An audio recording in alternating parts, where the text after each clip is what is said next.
Pro.Gnosis, a podcast with Àrmunn Rìgh.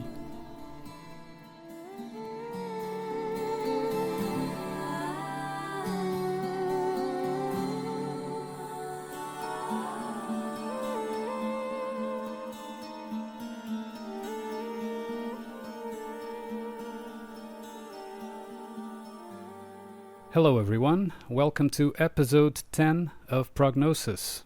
Today we have a very special guest that I've come in contact with after the AutoHoaxCon #1, hosted by Tim Osman of the IPS. And he is Reverse History, and it is my honor and pleasure to receive him here. Hello, Reverse. How would you like me to call you? Reverse History or something else? Well, let's go for Christopher. You can call me that if you like, but right. Anything else is fine. And yeah, thank you for the very nice introduction. It was a pleasure to be on the AutoHoaxCon with you. Yeah, likewise. So tell me one thing, Christopher, to begin with and to introduce yourself, because I believe that you're a fairly recent addition to this field. How did you come into contact with, not only media fakery, but, trying to figure out what's behind the veils of reality and that sort of thing? Well, that goes back quite a way. I am over a half a century old, so my first inkling of anything going wrong with my indoctrination, I grew up and I was a straight A student. I was very much thinking that equated with some form of success or understanding of the real world. And by the time I got to university, the first Gulf War went off, and I saw some major contradictions out of the gate there. That was probably the first crack in my conception of what this social realm is all about. And then through the 90s, which was after I graduated, there were events like Waco, Timothy McVeigh and Oklahoma City bombing, even the O.J. Simpson trial, Ruby Ridge. I mean, there's a much longer list, but those are the ones that come to the top of my recollection. I knew that there was something very, very off. And that even includes the first World Trade Center bombing, which people may not even be aware these days that there was more than one World Trade Center attack. But to cut to the chase, the big crack, the one that really stirred everything up, which I've heard often from your guests and from, of course, the IPS and other conversations I've had out there, that 9/11 was really what was the last straw for me. I saw enough contradictions from both my education, which is the indoctrination I mentioned earlier, that when that event happened, the doubts were already sown for any reality, if you will, from that event. And I basically had already reached at least a minimal level of critical analysis to say, okay, what I need to do is assess this event, gather all the facts that I can. It took quite a while. The internet was not as advanced in its social media information exchange as it was back in 2001, 2002, and so forth. But through the course of that exploration, it took about a year and a half, but the conclusion was firm that the event, while I considered it at the time a false flag event, was definitely not what it was purported to be. And after that, that's where the journey has since evolved to this very day of what I think is a firm foundation of at least firm enough to build upon as a model of how this place works, if all of that makes sense. Oh yeah, makes perfect sense. In fact, I took a bit longer to figure it out. 9/11 did begin it for me, but it was only around 2005 or 6 that I actually started looking at it from a different perspective. So you even started before perhaps many of us who are in these circles now. And I'm also, I'm 45 right now, so nearly of your age, I would say. And all those events that you mentioned, the Waco and the Oklahoma and all that, I gobbled it up. I was like, I thought it was, I didn't even flinch. To me, it was reality. It was 9/11 that started for me, which brings me to perhaps my first question to you is, I've often wondered, and I've even made a video about that, if 9/11 was made to be a sort of initiation, for us, in the sense of, for people, let's try to, separate the wheat from the chaff and see who actually can observe, what we are presenting with different eyes. So removing the veil of authority from the media and actually looking at objective footage and seeing, okay, there's something wrong here. What do you think about that? Well, before I answer, I'll go back to your gobbling it all up scenario as you described. I did too. I believed everything face value. I think, and by face value, I just want to suggest that when I observed it, I knew that there was an event, and I knew enough to know that there was something more going on than was presented, but otherwise, their intent was definitely received or perceived by me. In other words, I didn't question it the way that I know it to be now. And then coming back, I just want to make sure I hit the nail on the head regarding your last question. But as I understand, you, and I think I've gathered the thought again as I refocus on your question, the immediate response I have is that they are certainly observing their herd, if you will, and as a kind of filter or maybe measure of those that can see beyond or look behind that veil, as you mentioned. I have kind of maybe a non-answer, but this is kind of what I suppose surmises my thought, which is, yes, I do see that they must be measuring the statistical references or measure of their successes or failures, because not all their ops are successes, and certainly the big ones, they've invested so much that they can determine, I'm sure, based on what's publicly known about studies that just universities do that are innocuous compared to, say, a 9/11. But to me, we are, those of us who have freed ourselves from their matrix, we are the free radicals. And I think it is a numbers game. And if we reach a certain critical mass, they may have to actually alter their strategy. Now, that's a total conjecture. But what I do know is that we cannot be equated in their equations because we're no longer hooked up to their system. And everything we see, think, or do, especially the action part based on logical, reasonable, I hope moral types of perceptions and behaviors to be able to act on that. And I imagine that, and this is why censorship is so important, but that as we start to at least philosophically or intellectually engage with each other, we can start building our own, if you will, collective. And I can further define that. It's not the kind of collectivism that would be advertised within communism or anything else, but just an opportunity to really be free radicals in this system. And one more quick note as a kind of comparison, if I'm even hitting the mark that you're suggesting in your question, is that I think that our power, if you will, is orders of magnitude beyond any one individual that they would call a part of their herd, if you will. So that's my quick suggestion or reflection on that. Interesting. Before I address your answer, could you expand on that last point, the individual power?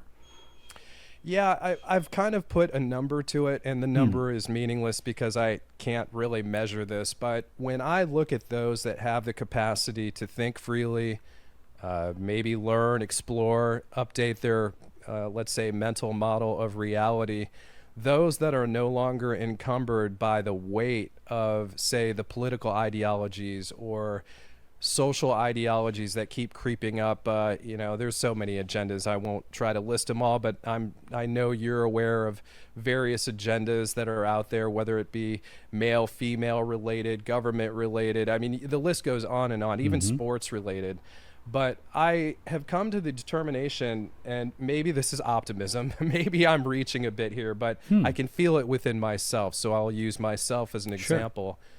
But the so-called power that I would like to relate to is that we have the ability, at least with our leisure time, to use these tools of the internet to find each other, first of all, and maybe then build more local experiences with people and actually start doing commerce and communication all on our own.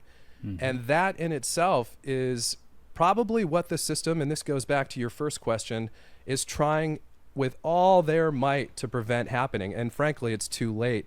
So I used to say this in commentary. I used to be a co-admin of a fairly large Facebook site until we got booted by Facebook for their own censorship. But I used to say, oh, well, we as free men and women, one of us is equivalent to, say, 10,000 mental slaves.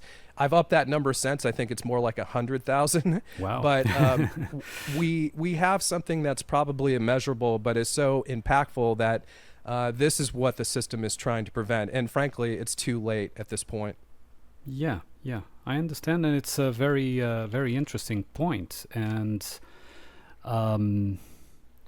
well, it seems to me that what got me, wondering about the initiation that I asked you about was that I saw a certain type of step-by-step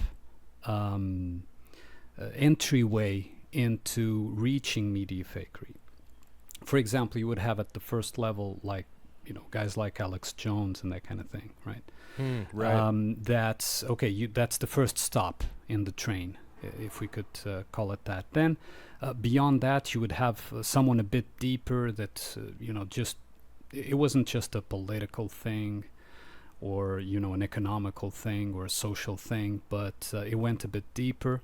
So someone else then that went a bit deeper. It seemed to have been a step-by-step kind of thing until we reach, actual media fakery, in the sense, okay, it was all fake footage. The event wasn't at all, real in the organic sense, that there wasn't, planes and so on and so forth, for example, in 9/11. And so it got me wondering. And I do relate to what you answered about the individual power, in the sense that we do have far more power than we think we do, absolutely. And I do think that reality, and this is going a bit deeper into my own philosophical viewpoint, I do think that reality reacts to us, and as in the same way that it reacts to everyone else, but to us in particular, yes, I think that it reacts to us to a higher extent because of our ability to connect to something essential, call it the essential self, the true self, whatever it is, that allows us to see beyond the veil. And what I was wondering then, just to circle back to the question, was if the intention was to steer somehow through that initiation to gateway at a deeper level, you understand? So you would have these more superficial gates, what do you call it, guardrails, right? Mm-hmm. You would have these more superficial guardrails, but also then a deeper guardrail at a certain point for people who could reach the media fakery level. And with this, I'm not saying that, we're being guardrail or whatever, but we always need to reevaluate where we stand, right? And do you see that there may be a possibility of guardrailing at the level that we're right now, for example? Well, that's a great question, and thanks for further defining that.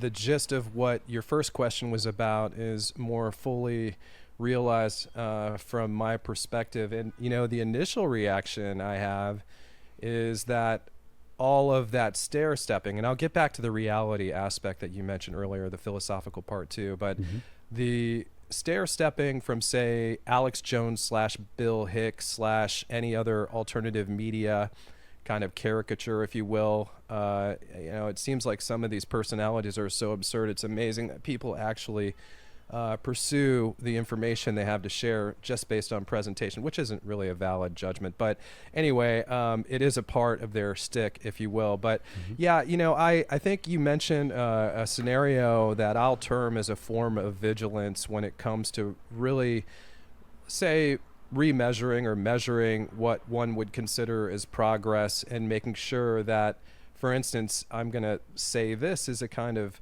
way that I consider my own, let's say, connection to reality or measure of it, is the mental model that I operate by. I'm always trying to refine it. And along the way, and I have to admit, there are even people in the circle that I think we are all familiar with based on how, for instance, we've been involved with the IPS. There's the fakeologist, JLB, and many other people that contribute to this community, that when I first heard of some of these people, my first instinct was to think, are they a part of maybe this dialectic to further entrance me as controlled opposition, or in other words, super controlled opposition? And that's the only way I can actually connect a sense of possibility. Now, I'm willing to be either corrected or learn. Certainly I can be duped. There's no doubt about that. I'm always looking for those ways that that's occurred. But I think to synopsize a sense of my reaction or my initial, I say, perception about this, is that the guardrails, if you will, are ones that have been put there in my sense of perception to keep me from becoming aware of reality. And when one fails, they seemingly always have another to pop up and try to take your attention, or one's attention, from the pursuit. And so this is why I have I wouldn't say an issue, but if I consider that I have been so far tricked, if you will, or I've been led to this direction, but there's just a rug ready to be pulled out from under my feet, that doesn't feel accurate for my perception. My perception is that I've finally reached a point where I have enough critical ability and also enough factual knowledge and experience to know who I am, how this social system works on a relatively basic level, fundamental level. And then now I'm at a point, and maybe I'm completely off the deep end here, but I'm at a point where I'm taking action that mirrors or responds to my sense of measure or direction about solution building, not just for myself, but for others that I can collectively work with, learn from, and or make some kind of action around improvement of our lives. But real quick, before I kind of put a bow on this, that the idea of reality itself presenting, or maybe we as soulful individuals being ready or emanating some kind of desire or will that the reality universe presents as we're ready. And I think the Kybalion and other philosophies, the Hermetic philosophy, and probably more than I can list right now, talk about the nature of the will and its flow or connection or response from the universe itself. So now I can't discount that as a part of this journey. So regarding the reality mirror, or the phrase that you used about reality being ready for us, or having the capacity as we emote our will or intention that there's some kind of connection. Now, I've experienced enough synchronicity in my life to say that that's an absolute possibility. Now, if it's a conscious type of direction from other human beings in the way that they're purporting these fake events to motivate me in a certain way, I think that they've lost their control over me entirely. Now, if the universe has something else to demonstrate that I can observe and factually measure, then I'm ready to be surprised. But otherwise, I suggest that I suppose, capacity of being led somewhere, I would say that that leading has already ended. I'm only leading myself now and conferring with those who I can learn from or continue to observe reality and maybe understand it better. But if you have another kind of layer to that, I'd love to hear more about it. But otherwise, yeah, I think the journey for me is self-realization and self-actualization to the point where I don't like living in the slave system. I don't like the culture I have to interact to survive in it. I found a way to be happy in it, and now I want to build something with others to lead by example. And whether or not anybody else decides to find that joy or experience that joy, that's really beyond the scope of anything I can even contemplate or project to others. But what I can do, and I have the perfect power over, is to use my freedom of thought, my mental ability, and my physical action to design the solutions that I'm motivated to seek. Now, if that's the outcome, I used to say this is one of the things I was going to mention earlier, that some people have asked me, they've suggested, what is that person an agent of the system, whether it be CIA or what have you? And my answer was, if I can learn anything, I don't care whether that person's an agent or not. If they're teaching me something, I'll take it. But at this point, I've been able to recognize the difference between false or fictitious or meaningless information versus things that resonate with a sense of at least exploration within me, if that makes sense. Yes, absolutely. And you've mentioned a very, very important point, which is it's no longer about talking the talk, but also walking the walk. And that's something that has been, my stance along the journey, even when I was wrong, let's say, or when I wasn't seeing things as I do now. I was trying to walk the walk, and through that experience of, applying to myself what I could see at that time, I was able to, on the one hand, see where I was wrong, and on the other, produce results for myself that I could verify, that I could, reality, or my perception of reality at least, changed in that measure, and now I'm in a different place, so to speak. Of course, the physical place is the same, but the perception of it is entirely different. And my first question was that because I was motivated by your presentation on Auto Hoax Con, where you went, of course, into the Wizard of Oz, but also the Matrix.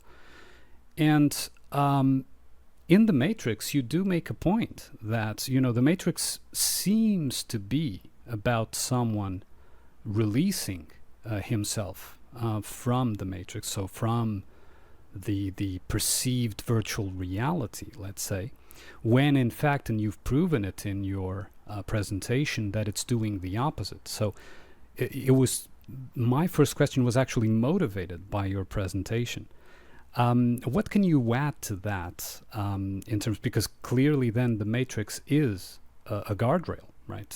It's put there as a sort of, to be presented as a symbol of liberation, when in fact it's quite the opposite. Yeah, that was quite a shocker for me to basically fully understand that. And thank you for fully coloring, if you will, the motivation or foundation of the question initially. And now certainly I can speak to that element very directly, which is, and I can admit this, I don't know whether other people experience this to the degree I did, but when I saw The Matrix, I was incredibly inspired by it. To me, it was this kind of holy grail of media that I never thought would have ever made it to the public mind, that could initiate a form of change or realization within oneself that it's time to become independent of the system and free oneself from the so-called Matrix. But shockingly, and this may come as a surprise to anybody who's new to this type of media analysis or awareness, but ultimately it is indeed a guardrail, to the point where the thing that they present, this entertainment type of exposition that should really be that an analogy of freeing oneself of slavery, is indeed a tool of encouraging slavery. Right. So yeah.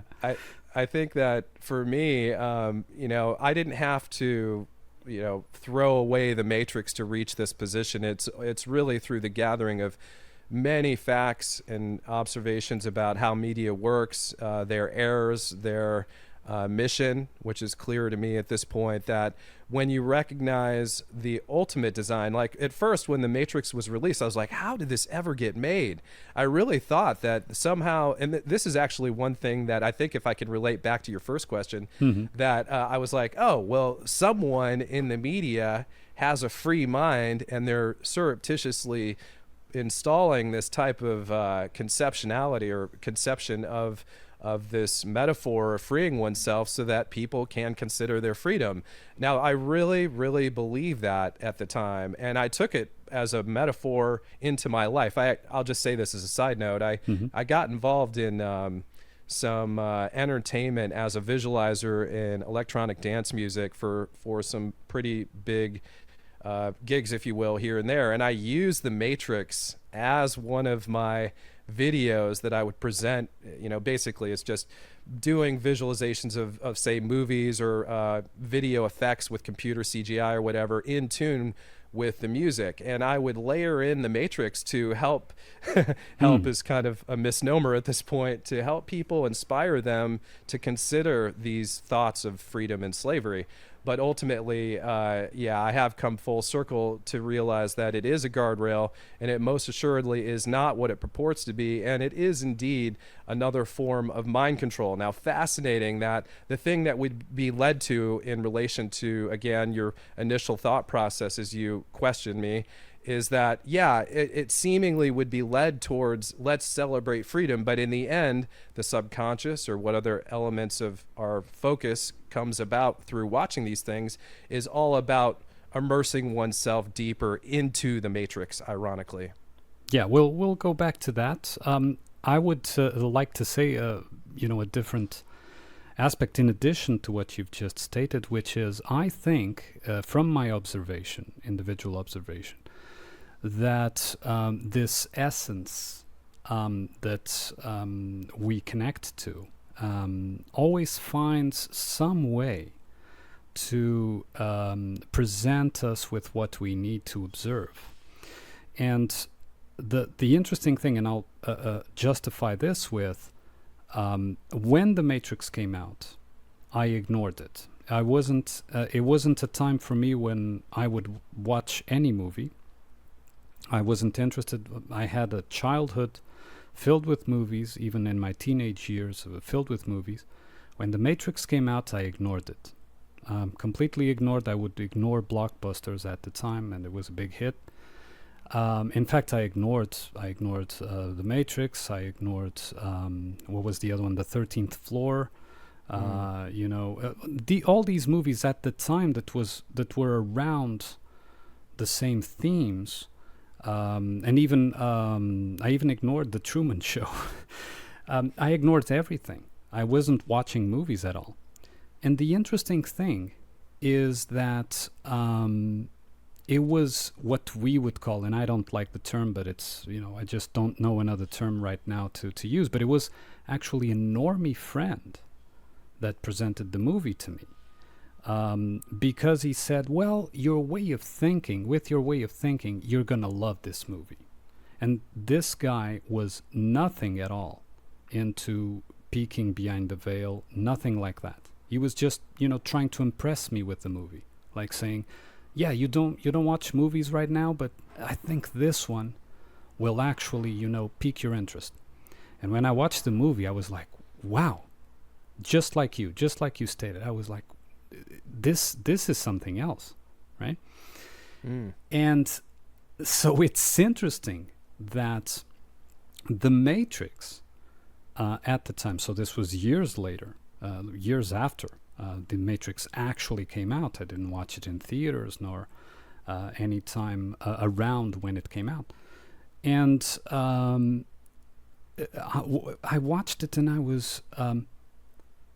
this got me into looking at, the possibility of things being faked, of the reality itself being questioned, and so on and so forth. That I look back now and see that it also led me into the doorway of considering media fakery, especially again with 9/11, which was the most obvious. I mean, this is the psyop that has been analyzed to the bone, to the marrow, I would say, right? Yeah. And it's an interesting fact to me that it was through what we would call a normie, so someone who doesn't even care about any conspiracy. He wouldn't even consider political conspiracy, so nothing like false flag or anything like that. No. To him, you know, the news is the news, and it reports reality. And it was through someone like this that the Matrix was presented to me. And of course it had an effect that, you know, it went on its own. I mean, I then followed a path of my own. But you see how, you know, even the Agent Smiths, using the Matrix terminology, even the Agent Smiths that cross our paths push us in the right direction through the essence. I think there's a way that the essence always finds to present us with the path. It shows us when we're observant enough, and of course I was. Otherwise I would have looked at the Matrix and seen nothing but an entertaining movie. And it showed me, you know, it pushed me in that direction through an Agent Smith, let's say. So even Agent Smiths can turn into Agent whatever of the other side, let's say, of the essential side. What is your view on this? That's fascinating. My initial reaction is that I've contemplated this. You can tell me if this fits with your sense of the interaction and its outcome from someone who would otherwise be drinking the Kool-Aid, who inspired you to evolve, if you will, or look deeper.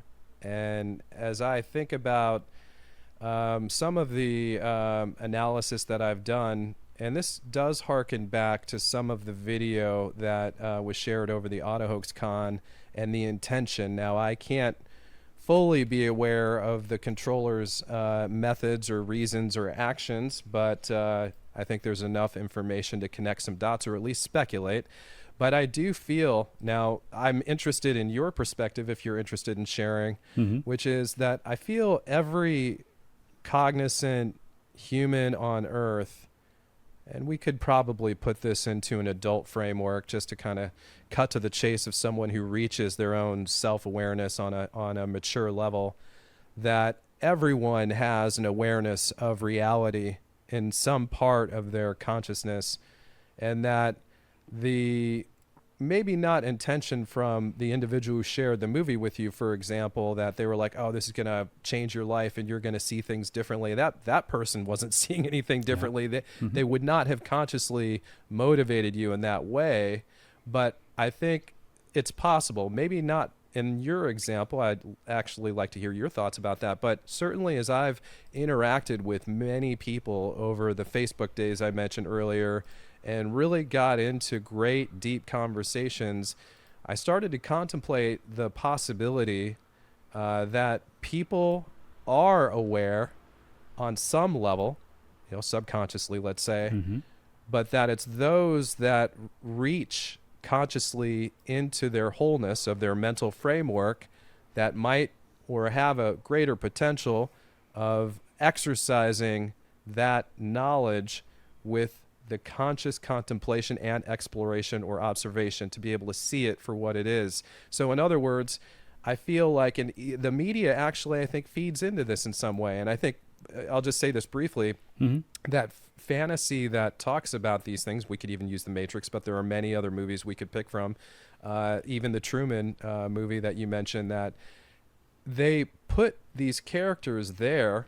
And I think that when observers watch these movies, they identify on that subconscious level about the nature of reality, the nature of being controlled, the nature of freeing oneself, but that through observation of entertainment as one vehicle for this, it's not the only one, that there's a certain release that happens when you observe this fictional character, which I have experienced. You know, you live through the characters of the movie, you emotionally identify with them, and that as you journey through that, one has the ability to allow that subconscious awareness of the fact, and I'm saying it as a fact for everyone, because except those that have at least mentally freed themselves, the earth is simply a slave system. No one's escaped it, except for those that I've become aware of, like you and others, so that when one who's not aware of their captivity, if you will, watches these movies, I think there's actually a release going on there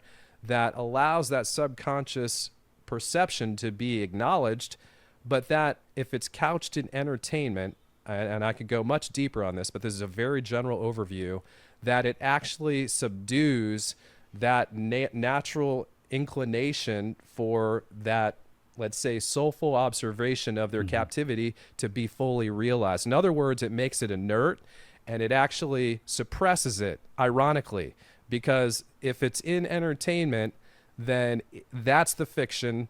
The soul has had the journey of even Dorothy and the Wizard of Oz to have that release. The soul has at least a feeling of release that placates that awareness of captivity that washes away once the movie's over, and because of the herding mechanism or peerage or people really not conceiving of their reality when they're walking around with their 2 feet on the ground in reality, that those become inert thoughts that aren't acted upon.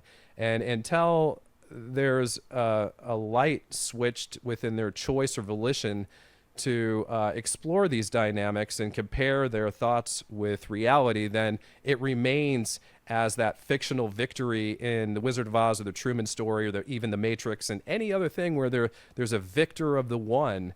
The identification of victory is lost when that TV set or screen is turned off.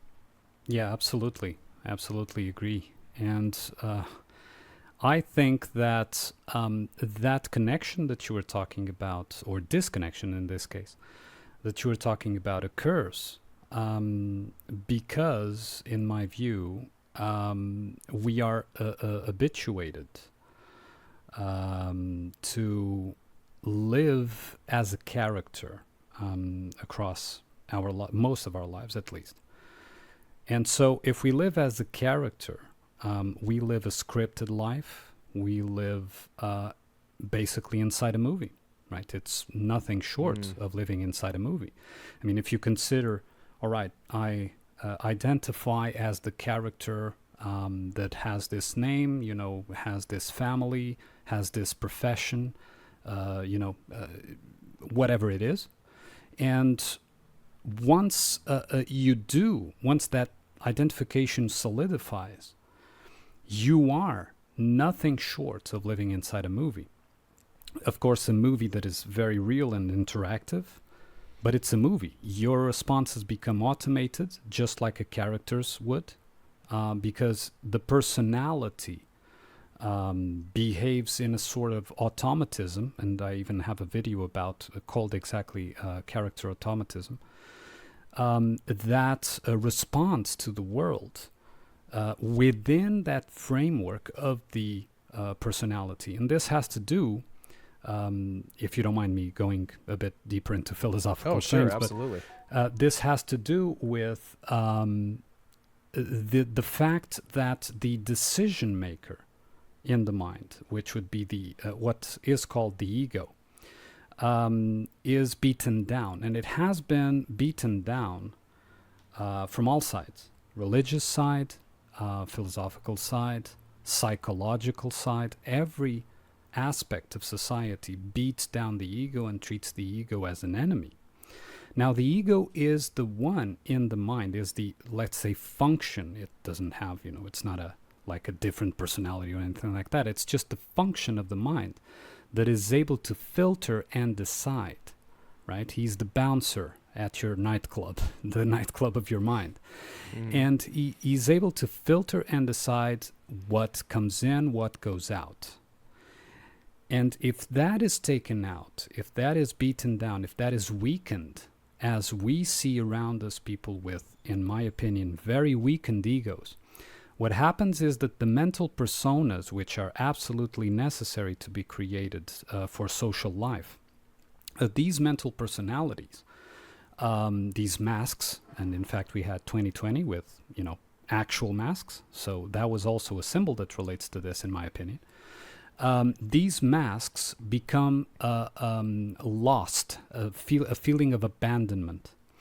And the way that they, most of them, have to cope with this is to replace the decision-making process that the ego would make with something external.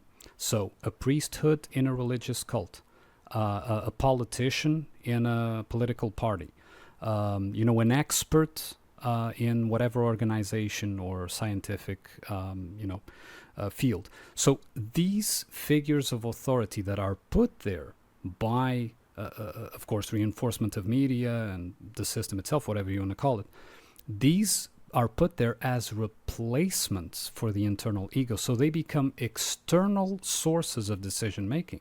So if the how many times have you confronted yourself with something down the line of, you tell someone, well, maybe that isn't exactly how you see it, and they objectively immediately deny because they saw it on the news, etc. The next day, there's a news report saying that, well, maybe this wasn't exactly as it is. And then that very person that denied in your face that you were completely wrong is going to come up with you and say, well, maybe because now the news are saying that, that wasn't entirely like that. So they were awaiting, since they don't have an ego inside them that decides and filters and was able to make, this reasoning of, yeah, let me look at this, and maybe it is this, maybe it is that, I'll make up my own mind. They externalize it and wait for that authority figure outside to be the ego that they are missing inside. You understand? I don't know if this makes sense to you. Oh, sure it does. Yeah, absolutely. Yeah, and if you are ready for me to reply, yeah, cheers. So I think I can definitively say that I was in that, I exercised that nature myself. I was constantly waiting for validation from the outside to say, and this is probably also in tune with my trust of the system at large, whether it be government or media, or any other kind of collective group psychology happening, that eventually reason, logic, and reality would manifest, and then we would move on with that awareness and having that acknowledgement from the authority. But for those that aren't aware of this, that will never come. Yes. By definition, it is what we have been, I say, hobbled mentally, emotionally. I think, as you mentioned, the ego is in ways suppressed to the point where its weakness, its illness, its inability, and its ineffectuality of actually exercising from its innate self versus the outside being motivating, being a motivator for how one thinks or acts, that your assessment is spot on from my perspective, or this kind of description of how, well, for instance, again, using myself as an example, I had to finally get over that need or that wish that somehow these inaccuracies or these straight up lies would finally be acknowledged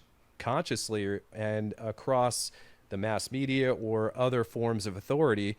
And eventually, my kind of laugh a moment ago was that it'll never happen. Well, that's all by design. And what's great, and it kind of relates to what we were talking about earlier from my perspective, that when you finally do take responsibility and you realize that the only way, if, for instance, my desire is to try to find people to acknowledge aspects of reality that the media or authority would never admit, then that is my choice. That becomes my direction and my creative will. Now, I have to tell you, it took me a long time to find anyone who would talk about this stuff, to even validate anything I had to say or teach me something that I wasn't previously aware of. And so, yeah, I think that's by design, or I know it is from my measure, that this is a part of the social control mechanism, and that this is where, using the terms I used earlier, we become free radicals. I don't like the idea or the term radical because it's so colored already, but I'm speaking more from the kind of perspective of a free radical within, say, the body, that we literally have now, by not waiting for the authority to acknowledge the reality which we know to exist, or the fakery which we've proven, we now command our own conscious awareness, and this is all we have to depend on. And wildly, I started to intimate a little bit of this, but I'll say it as I kind of round out my thought here, that, for instance, I think, if I'm not mistaken, you're in Portugal. Is that right? Yes, that's correct. Yeah. So I'm on the west coast of the U.S. in San Francisco, and there's a solid, I think, 4,000 or more miles between us. Now, would we have bumped into each other on the street in either of these places? And right now, I haven't been to Portugal ever, so we now wield the very authority that we wished from the authority, and we are saying what is real. And this is a wonderful bridge to have crossed to reach this point of acknowledgement and not depending on the system for any validation whatsoever. Yeah, absolutely. And I think also that in some way, in the same way that I was telling you about, that it was a normie that presented me with the Matrix movie and so on that started me on a path, that somehow the essence makes us find each other. There's this pull somehow that we eventually are drawn to the right place, even if that place is virtual like the internet. But the right place to find these people across the world. And, even in last August, I was actually in North Carolina to meet a very good friend of mine that friendship was built across, this medium, right? So I love that. Yeah, and nothing was lost. I mean, when I was there, I felt right at home, and we are, great pals. I would consider him even a brother to me, and I'm not saying in a religious sense. And I would also add that apart from this attraction, whatever you want to call it, to the tribes, if you want to put it like that, that there's this sense of a sense of achievement of something when we are communicating together. And of course, when I say achievement, it's perhaps not the right word, because it's not like, one of those achievements that you could measure. But there is something going on at a different level when we have these conversations, when we communicate with like-minded people, that whose result from it is not immediately visible. So it's not something that you leave a conversation and 5 minutes later you already see, something. No, it's something that may even only manifest years later, that you remember a conversation you had back in whatever, and that becomes immediately relevant, when the right context is there. And so it would make you look back and say, well, maybe I had that conversation for this moment, because if I didn't have, I wouldn't, this wouldn't have emerged right now, that sort of thing. So absolutely, I think that, what you were describing is sort of like the idea of Jesus Christ returning, right? It's always in the future. It's always something external. It's always, the Savior that you're waiting for. No, the Savior is here and is not here at the same time. If you don't want him to be, he's not. If you want him to be, he is. And I'm not talking about the religious Jesus, but the image of, someone who saves, let's say, right, in that sense. Yeah. So absolutely, I would absolutely agree with that. And apologies if you weren't expecting to go into these fields of exploration, but my podcast usually goes into this kind of thing. Oh, it's great. And if you don't mind, I'll add a bit to this as well, that I mentioned the term of synchronicity, and it's something that I've absolutely experienced. It's not some kind of term with no meaning. And so while I have to admit, I even tried to practice some idea of how to exercise will and see, say, reality respond. And I spent quite a bit of time on that, actually. And maybe too many events to talk about in our conversation, but something I certainly am happy to draw from. But part of what I would suggest to synopsize what I just tried to convey is that I called it playing with reality. And I really tried to think of things. And one example I'll give is that I was living in the jungle of Kauai back around the time of 1999 into 2000. And we called ourselves jungle hippies out there, kind of self-organized. We got together. Some people were out there quite a while, and I walked into their social sphere with a bunch of other people who were there for the end of the millennium, if you will. And we got together, and they were all kind of open-minded enough to consider any idea, really, whether it was mine or someone else's. And I suggested one of my games I wanted to play was to let's imagine something here and then see if it manifests. And there was a large group of us, so we all decided to jump in and play that game, if you will. And the results were quite extraordinary, and we would laugh about it. It was just humorous because there wasn't say a result that was like, oh, we made that happen. Well, no, really, the interaction of everything we thought and everything that happened and every person that walked into that arena. And I'll give a real example. There are many more, but we were like, what do we wish for? And the common idea, because food is somewhat scarce deep in the jungle, the tourists have to bring it in basically, and they can't carry it out. It's too heavy. Was that let's wish for brownies, or I think it was chocolate chip cookies. It was one of those two things. And it's the most absurd thing that would never happen deep in the jungle of a Pacific island, probably 2,000 miles away from where I'm sitting right now.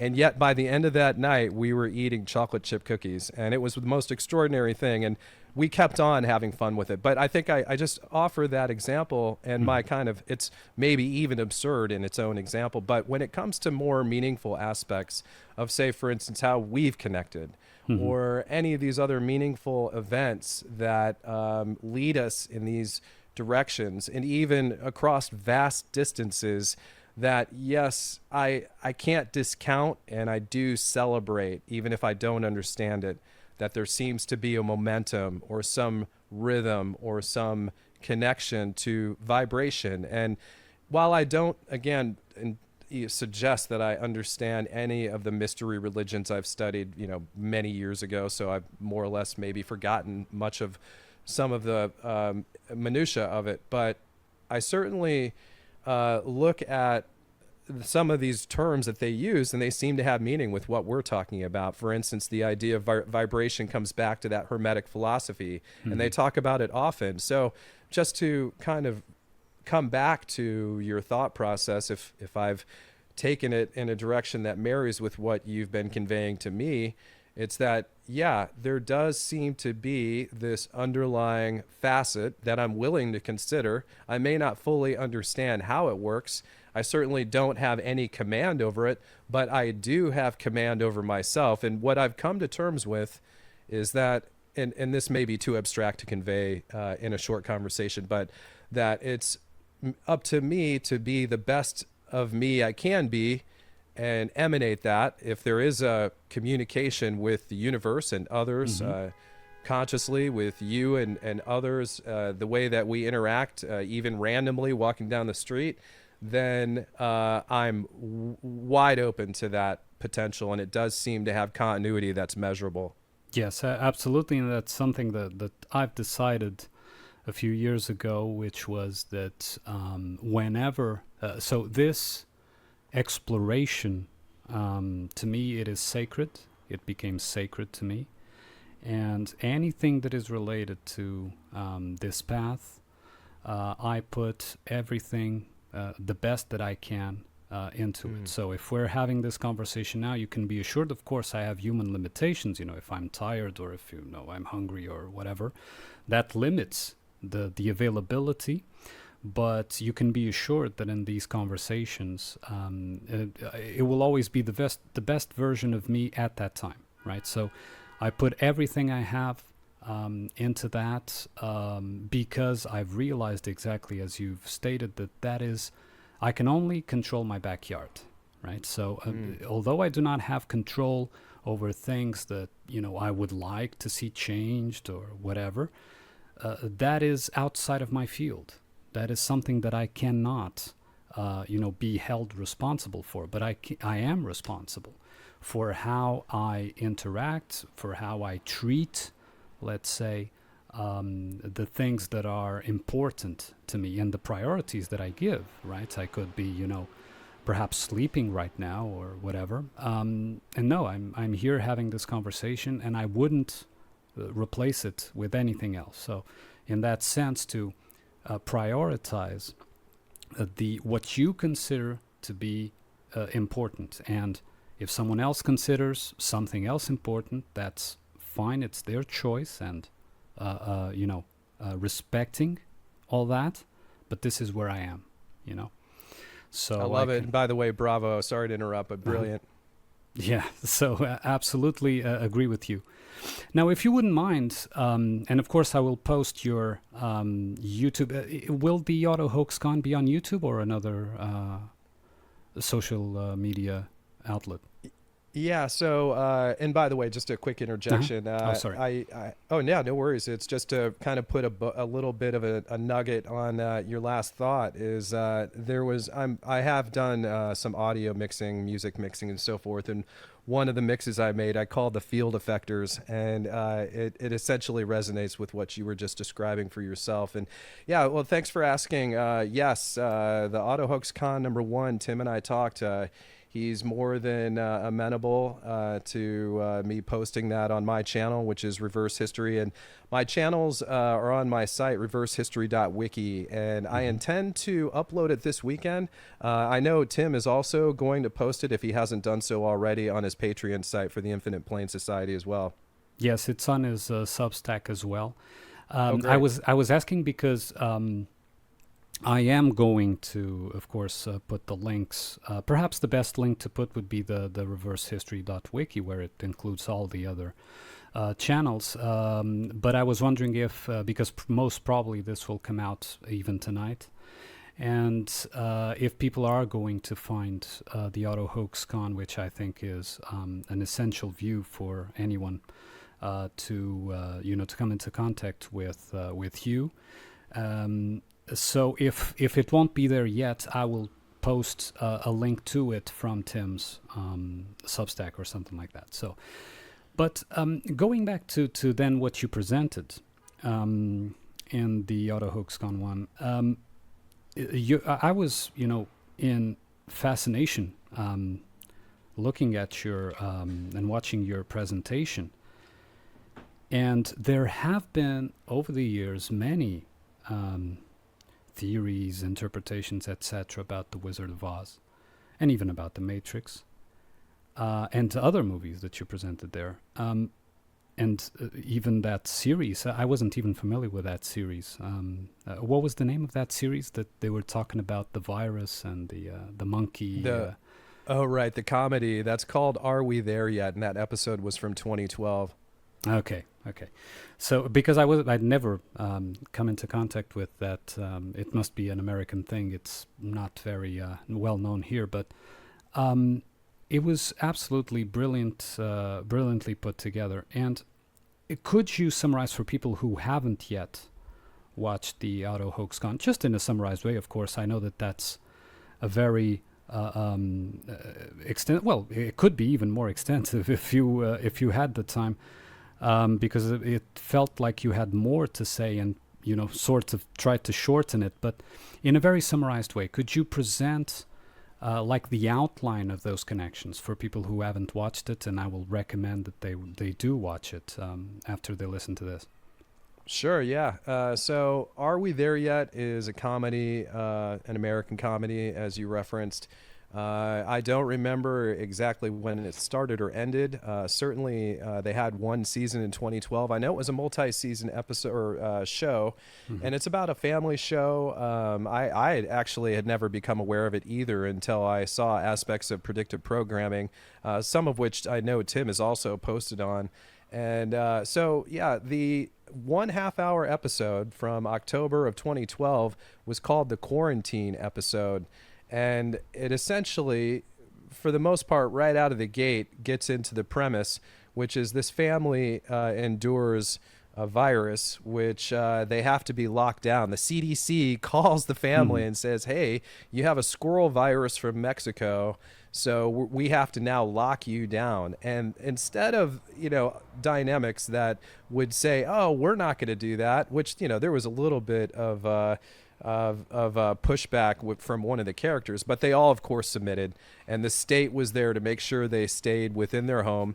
To move forward a little bit, because this episode has multiple connections to multiple psyops. That one is the shutdown from 2020, which we've termed as 3/11 from the date from March 11th when it kicked off officially as a pandemic, and then it moves on to talking about one of the characters as they go through keywords that were all keywords up to and leading into the shutdown were in this episode.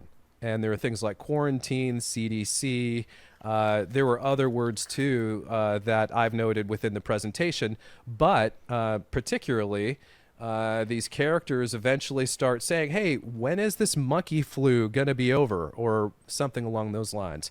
So not only did they mention or reverberate within this entertainment the shutdown or 3/11, the pandemic and so forth, they mentioned what became to be known as monkeypox, and even more recently, the monkey rage experience.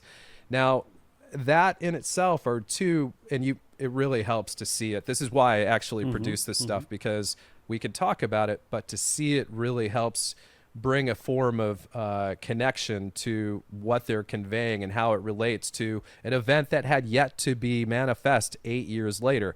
And so not only is monkeypox referenced, but they also talk about a riot in an electronics store, which was a definitive aspect of the George Floyd psyop. And if you go, as I synopsize through the rest of the episode, they also reference the Titanic, which is a major work from James Cameron. He's majorly involved as a world stage configurator, scriptwriter, I suppose promoter of this type of media that immerses people in this metaverse. I was going to say from one of your comments earlier that this fictional universe that's created in people's minds, disconnected from reality, is this framework of mental conception of reality that is distended or disconnected from reality. And then to round it out, those are some of the highlights, but there are many examples of predictive programming. One very prominent one, which is the characters finally have Ice Cube's character. So this whole show is based on a movie, which I've also never seen. And Ice Cube was one of the stars of the movie, and he happens to be kind of a guest star on his own show as a character, kind of the conspiracy theorist, I guess, prepper in his garb that he had, military garb, saying, hey, do you know about all these viruses and so forth? Well, all of those were drills by the government to measure people's responses to those drills.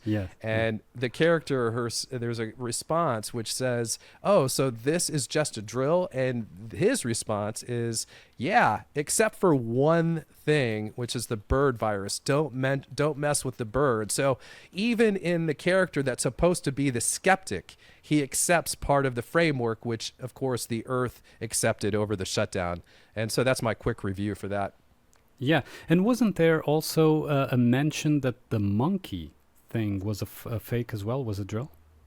Or am I mistaken? Good question. I haven't seen it enough recently to answer that definitively, but I don't recall whether that was in the list or not off the top of my head. I think I may be mistaken here, but I think I saw it in the presentation as well. I mentioned that the monkey virus was also a drill to, when that character was talking about it. Can we expect the full, because like I said, at least for me, I felt that you were sort of shortening the presentation and not exploring all avenues. And you even said, well, I had more to show, but I, have a limited time or something like that. Can we expect a full presentation, like an addition, an addendum, or whatever you would call it to that presentation? Yeah, thanks for asking. Mm-hmm. I appreciate that. So yes is the answer, and I'll define it a bit further in that at the end of 2023, I was heading right towards releasing a full-length documentary. And as I kept gathering sources, I had like 3.5 hours worth of content.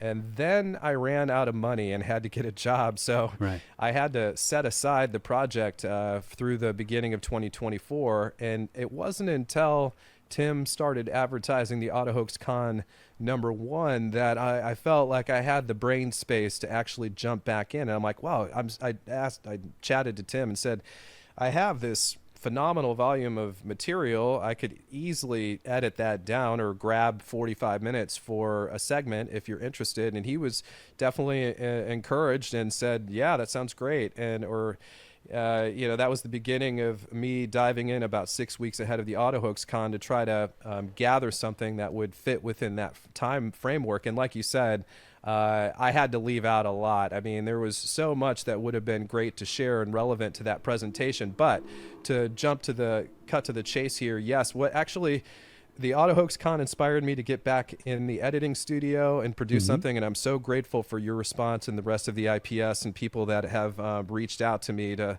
celebrate that. I'm very grateful. It's the fuel to my fire. It's inspiration to continue. And here's the result. I had initially thought that a documentary format was necessary because that's the only way to get the gestalt of how this operation works. And that's probably true. But for me in a full-time job, and I am trying to make this my full-time job, but for the time being, I'm self-financing this minus a donor or two that have popped up over 2 short episodes. But to project what's about to happen next, I'm going to, I haven't coordinated this with Tim, but we've talked about it loosely in chat on the IPS and so forth during the shows that I will probably put something together for that, maybe something smaller so that I can also produce my 3rd episode for the channel. The last one was about a year ago. And what I'll do is make the shorter time frames, 10 to 20 minute docs that just kind of chunk this out so I can actually produce something and then stair step into both using the AutoHoax Con presentation as the beginning of this elaboration. Really what that was a large part of my documentary. So I'll be doing edited segments, shorter segments, and hopefully releasing the first or the next episode of that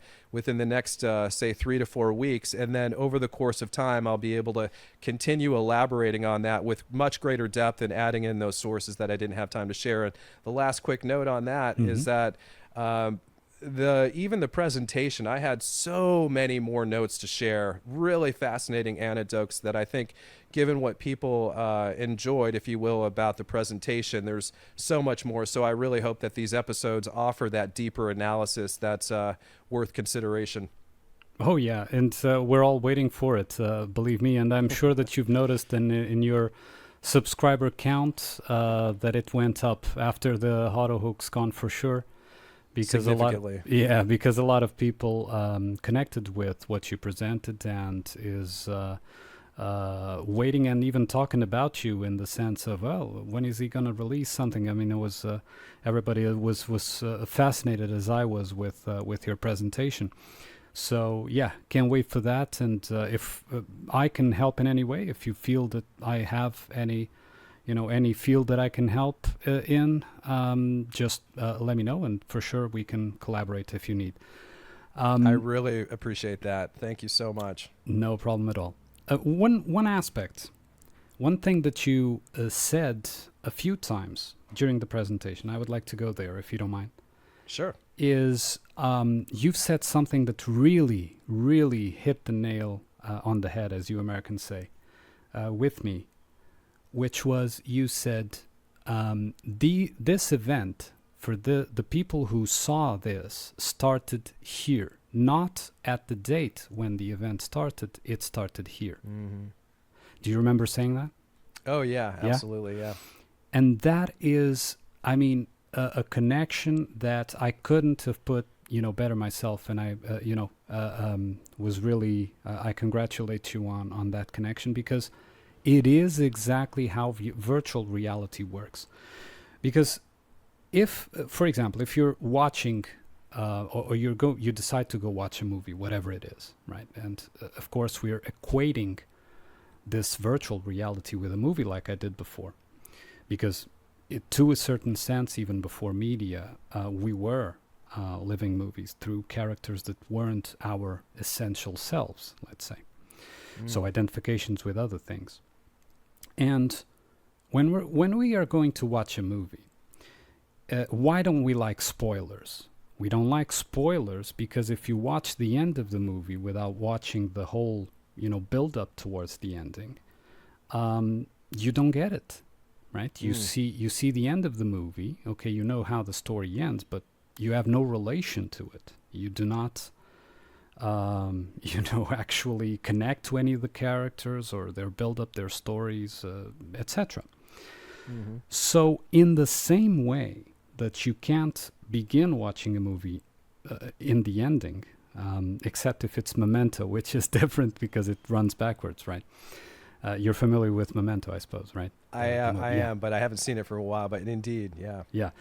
So Memento it goes backwards, so that's different. The idea of discovery is to discover what happened in the beginning.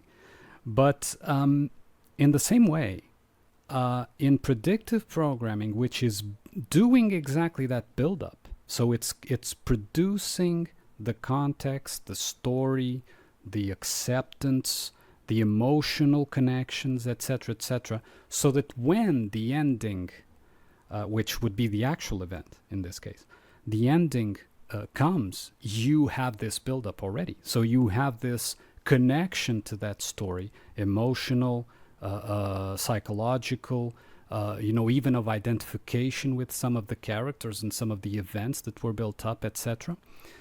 And when the ending comes, you can say, oh, this is the whole movie. I saw this. I understand this thread. And so that you said really hit the nail on the head, in my opinion. Because if people were not exposed to, predictive programming, whatever you want to call it, this build-up, narrative build-up, the events would not at all have the effect that they do. And so I don't know if you want to comment on this, but I know this wasn't a question, but... Sure, yeah. Well, thank you for your celebration, if you will, of that. I appreciate that. And it comes from this awareness of how this social engineering construct works. And reality is already, as you say, we're living in a movie. Well, that's an actual that's an accurate statement of our, let's say, our being, in quotes, of those that haven't become aware that their perspective of the world around them has been colored, tainted, and or totally created by their media, by their group psychologies. You could take academia, religion. There's many other facets of this, but media is the new religion, the mass media, from government and news and entertainment. None of it is apart from each other. They all serve the same purpose. And it's known to me, this isn't a guess, this isn't an estimation, 9/11, 3/11, any other psyop you can think of, started when the first media story or symbol was communicated to the consciousness or even subconsciousness of the individual. And that collective, if you will, of people who have observed, let's use 9/11 as an example, have observed the propaganda, the predictive programming, the mind manipulation through so-called entertainment. And I will make a note, I'll probably say this as often as the word entertainment comes up. These media systems are the methods and tools of modern slavery. It's as simple as that. If you're entertained, that is only a secondary byproduct of the intention and purpose of these expositions or presentations of their so-called entertainment. If you laugh, cry, or have any kind of joy of any sort, then that's only secondary. that is not even close to the primary intent of this media. So coming back to, say, using 9/11 as an example, that there are examples of 9/11 predictive programming. Even, actually, I didn't mention it for the sake of time, and this will be included in future episodes, but there's a movie from 1968 called What's So Bad About Feeling Good that I featured in that presentation. Yes. And it is clearly 3/11 predictive programming. But not only that, this is what's really struck me. When I was even shocked when I saw this, because a movie 52 years ahead of 3/11, 2020, also had definitive 9/11 predictive programming, which I'll definitely be presenting to people. I think people probably would have really enjoyed that too, because to see, say, this half an hour sitcom evoke, say, 4 psyops at minimum, or social engineering tactics or subjects, that this movie also nailed 9/11. And so for people who saw that movie 2001, it was 33 years later, the 33 makes an appearance. That's when 9/11 began for them. When they first saw a comedy, maybe as a child, 9/11 was birthed at that day. And I'll admit this too, from my own childhood experience. This is programming that fits in perfectly with this. I got very nostalgic about my childhood and went back to see an American sitcom called, or not sitcom, but I guess an hour action film or television episode or show called The $6 Million Man. And I was so disappointed that I thought I was just going to get wholesome family entertainment, maybe a Bigfoot or something like that. And I got invading the Mideast propaganda. So I was like, oh, well, great. I've been programmed for 9/11 even when I thought I was just having kid fun. So that's when it started. And that's probably the kind of synopsis I would wrap around that thought process. Yeah, absolutely. Absolutely agreed. One other question. I don't know if you have time for more or... Oh, sure. Yeah, you do? Okay. One other question, and addressing something that it's not the majority, but sometimes I hear in these fields people saying, and I would like your opinion. I have mine, but I would like your opinion on that. Of people stating that these elements are put there to keep those that can't see entertained and focused on the media, when otherwise they would just turn their backs altogether on the media and not see anything. And I've heard this a few times, not the prevalent, the majority, but I have. And it's something that I think deserves to be addressed. What is your opinion on that? That, they produce these connections, retroactive connections, to exactly keep us in keep our attention in the media, where otherwise we would disconnect. Yeah, well, my measure of that is that it is purposely an aspect of the mind control system at large. And maybe the best way I can conceive of sharing this at this point, it's more or less an abstract thought. I probably need a lot more words to describe, but ultimately I agree with your assessment is the simplest way to put it. But I'll add a bit more and just say that the Earth, from my perspective, is operating in this fictional universe. And there are even mass industries, which I've become aware that are completely meaningless. Like, for instance, the nuclear bomb industry. Those people, whatever they're doing or whatever they're producing, it's imaginary. Imagine that entire industry is working on the imaginary. And of course, NASA and the space industry is a perfect example of all of this. Yeah.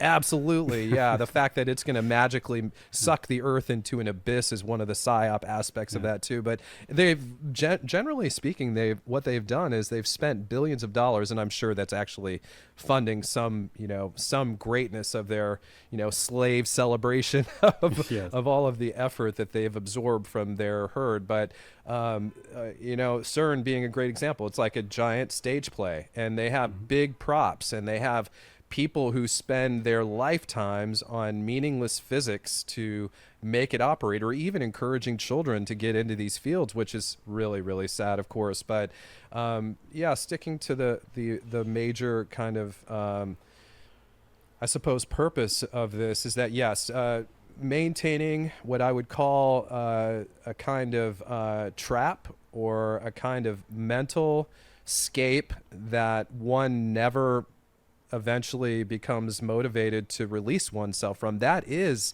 actually a fundamental core, as you described, and I'll use your words more so than my thoughts here. It is the fundamental core of the mental dreamscape, the universe, the fictional world that's created, and it must have continual input into the mind in order for it to maintain itself. That's what I've observed. And I think if actually there was a blackout, and if ever it happens, of course, it'll just be another psyop and some controlled aspect of controlling the people and their reactions, just like they did with 3/11, and to scare them with fear. That if this wasn't happening 24/7, I'm sure that the minds of adult men and women would come to realize that they have at least better things to do with their time than sit down and stare at a screen for hours at a time. Yeah. So in that sense, you're sort of giving some validity to that position that some take, that there may be an aspect of, purposefully implanting these things so that people like us go back to those movies and see, oh, there's a connection here, a connection there, etc., etc.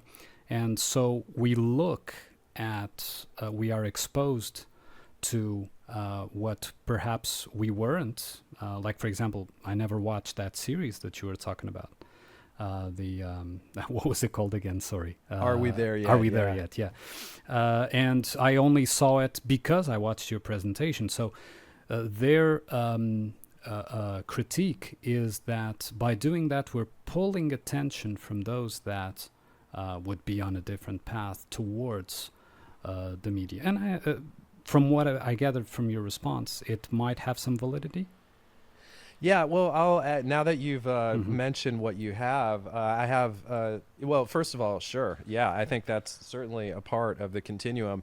But I'll add more to that. For instance, and I think that even when I was doing entertainment with large gatherings of people with music and so forth, dance communities and all that, the intention was to unplug ultimately, at least to replug your own conscious divination of yourself, your own creative will, your own self-actualization. That's really what I was targeting.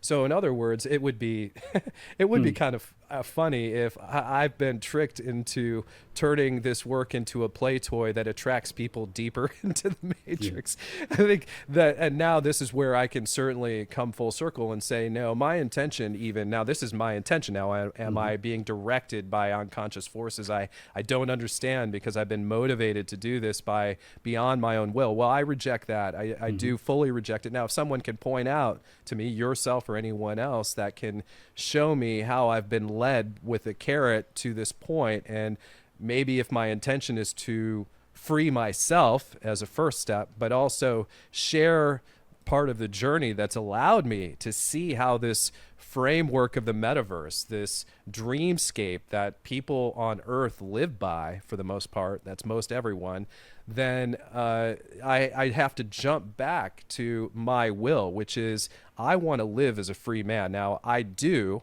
but I also, and I hate using this word, but I have to submit to this culture of slaves to survive so far. And what I'm trying to do, and this is why I do celebrate, whether it's good or bad for anybody who sees it, is really beyond, my ability to control. But my intention, and hopefully this is what is realized out of this, is to create or be a part of a collaboration to create an emergent culture / society. And we don't need to wait for anybody else, much like you were saying earlier about waiting for the authority to acknowledge that 9/11's a psyop.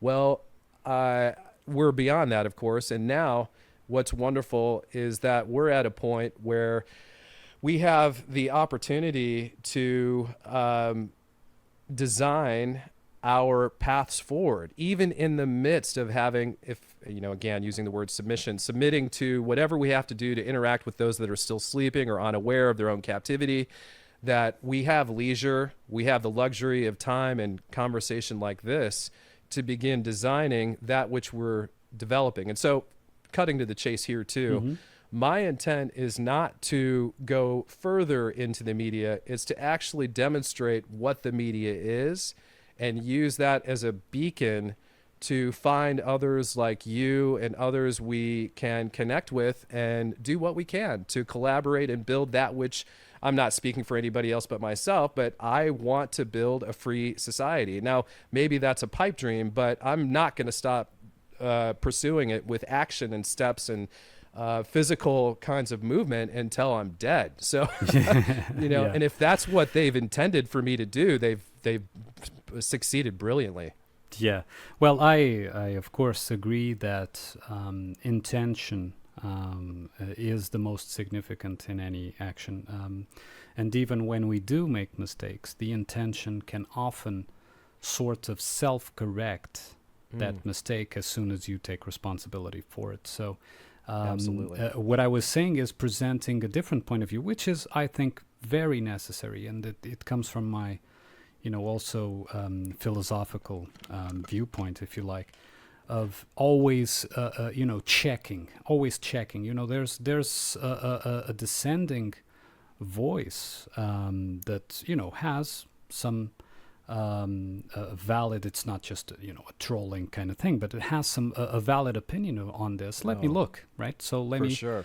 Yeah, and so that is also a very necessary exercise to keep testing your intention and keep testing, the outcomes that you want to present. And along the way, it's so easy for us to get lost in other focuses or whatever. I mean, we cannot even notice that we got lost until we're there. Well said. So it's I think very important to keep a tab, as you say, on where we're going, right?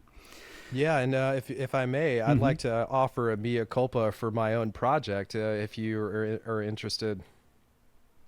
No. But no, that wasn't my intention at all. No. Actually, let me interrupt because I'll just offer it and then you can measure whether it fits with what you were just responding to. Sorry to interrupt, but even as I produced this project, one of the fears I had or misgivings I had was, what if I change my mind about some of these things I'm presenting and now it's set in stone? So part of what I wanted to do before I actually set sail on this project is, which is currently taking the form of the media I'm producing, and thankfully participation in the IPS's AutoHoaxCon, is to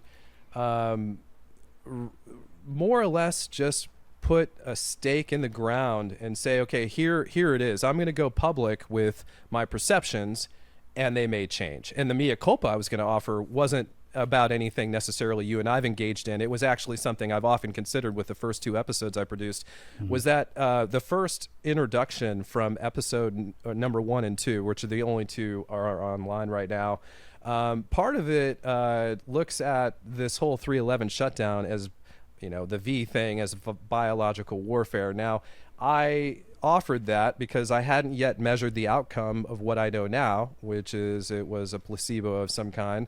Had no impact. Nobody I know had any injury out of it whatsoever, except for maybe a sore arm. And so already in my first 2 episodes, I'm leaning in the direction of actually not practicing the AutoHoax methodology. And so there you go. And I had to put a stake in the sand and actually, or the ground, and just go with what I perceived at when that introduction was produced. It was at the end of 2021, and now it's 2024. And not only has that perception changed, or measure of reality, but also I actually put statistics of the Iraq war in, I think, the first episode that talked about mega deaths and various outcomes of what 9/11 led to. That's where I thought that's where the actual murdering, if you will, happened. And I was already over and aware that, from my measure anyway, that there's enough awareness of when someone lies, what part of their lie is true. Well, all of 9/11 is a huge stage play, but I still, at the time I produced that first episode, thought that the Iraq War was a real event. And by real, I mean that there were mass casualties. And I'm not saying no one died. I actually don't know what happened. That's what I do know. But what I've learned is that I don't accept their facts or statistics that they present as real any longer. And when Les Luthor did his work, it became obvious that what we were seeing through the Ukraine was a total stage play. Now, when you come to that realization, then one can look back, and so that was right around, I think, 2022 when that whole thing manifested, almost like a bridge from the 3/11 shutdown. Once the Earth's enslaved minds got bored of 3/11, they immediately went to war. And that's when I knew 3/11 was over. The moment they mentioned Ukraine, I told everybody 3/11's over. And I happened to be correct, thankfully, but the measure was correct. That's what I'm thankful about. But when I became aware of the Ukraine, I realized, crap, now the mea culpa is that, that part of my video isn't valid as I had produced it. So, and I think this is what's wonderful too, and it really marries very nicely from my perspective about what you're conveying, is that there's room, if you will, for growth within one's own evolution. And I acknowledge that I am more than capable of making mistakes. And it's interesting because I think whether or not anybody else perceives this is what I will suggest that I hope is an outcome for some. At least it is for myself, which is that by journeying even in, let's say I'm not a novice in this, and let's say that a more advanced, measure of these propaganda techniques and so forth has fallen victim to, or has not yet reached the conclusion of totally realizing what's real or what's fakeable or what has been faked based on what can be tangibly measured as fact. And so I think even that is a benefit to those who may come to this even newly, because they can see that no one has all the answers, and that for everyone, myself for until my last breath, will be in a learning situation, and that this is also a commonality that can be celebrated, if you will, to show that we all, whatever that path is for ourselves, our individual selves, we go through this motion of discovery, and that sometimes we take a wrong path. But what I will say in kind of closing this thought is that the PSYOP of 2020, the 3/11 shutdown and everything that followed, was probably the last grand PSYOP for me. It's not that I won't be fooled in the future. I'm not saying that. What I'm saying is that the gestalt of how this framework of this metaverse or fictional universe that's created has become much more well-known. And that's why I think it may fit with some of the things you've been saying directly and intimating, is that I celebrate, I was depressed for a while about it, but I celebrate these PSYOPs because every single one of them brings me to a higher awareness of how this works. And I think finally they may have squeezed me by their own actions right out of their stage play. Yes, and the fact that we do, whether you want to call it make mistakes or it's an evolution of the viewpoint itself, whatever way you want to take this, is actually a sign of authenticity, right? I mean, none of us can consider ourselves as perfect beings or deities or anything like that. So absolutely, no omniscience.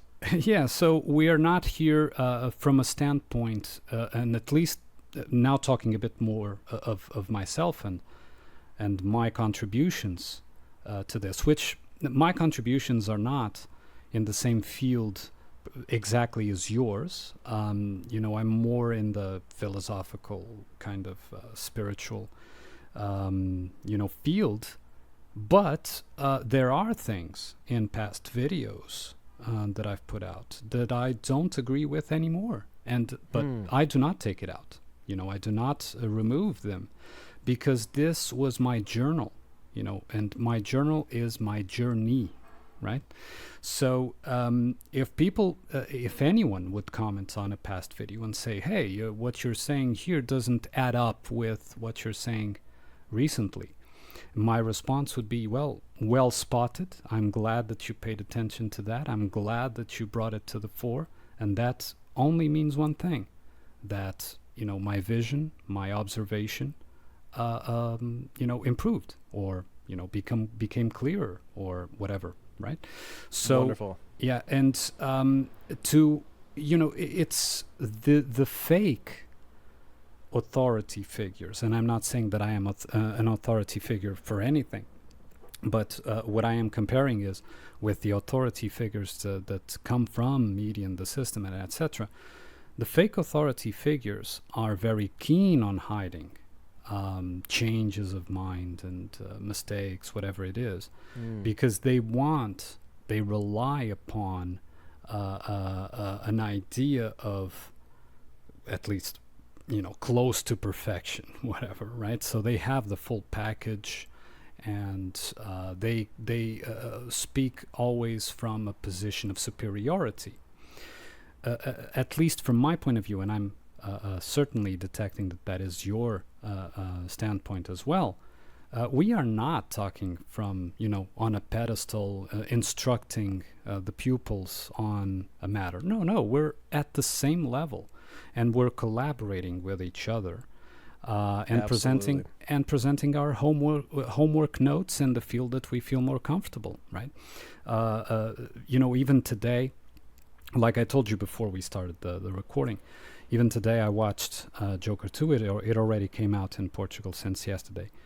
And, I took notes, etc., and I was presenting those notes to Tim. And I mean, for sure, and you can listen, I've presented you the link of that recording. Yeah, I can't wait. Yeah. If someone like you or Tim were watching the movie, would pick up certainly far more or different connections than the ones I picked up. Because that is not my talent. You understand? My talent, my vocation, if you like, lies in a different field. And so that's why, for example, I am able to appreciate even more the work that, for example, you and Tim do in this regard, in the connections of these dates, these old media movies that no one heard about. I mean, I've never heard of What's the Problem with Being Happy or anything. I didn't even know there was such a film. And you pick up these connections because it's your talent, it's your field.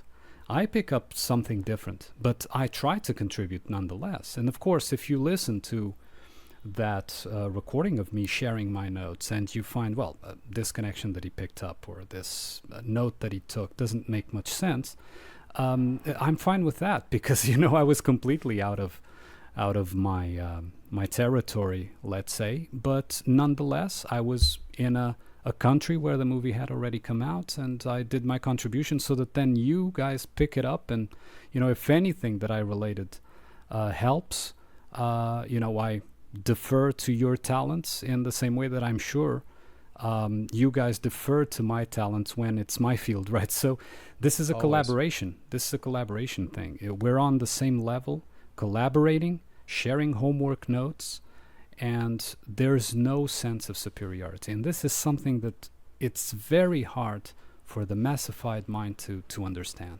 Because when someone, when let's say a normie, whatever, watches one of our videos, they usually tend to ask the questions of, okay, so this was fake, so what is your solution? What is your alternative, right?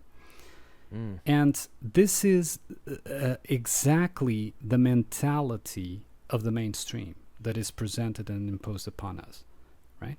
Which is, if you say that this is fake, then you have to present what is real. And we don't know what is real.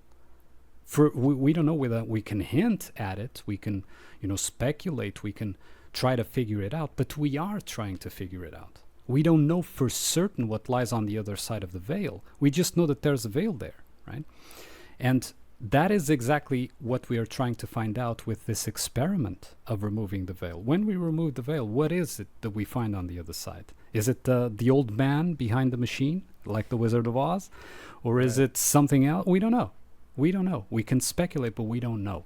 And this idea of these guys are picking this apart, but they don't know, they don't present. Yeah, we could present, it's Mickey Mouse or, whatever, right? So we can just to present an alternative for them to work with. But that is not our point. We don't want to present idols, replace one idol with the other. We want to remove the idol so that we can essentially discover what reality is. Sorry for the rant.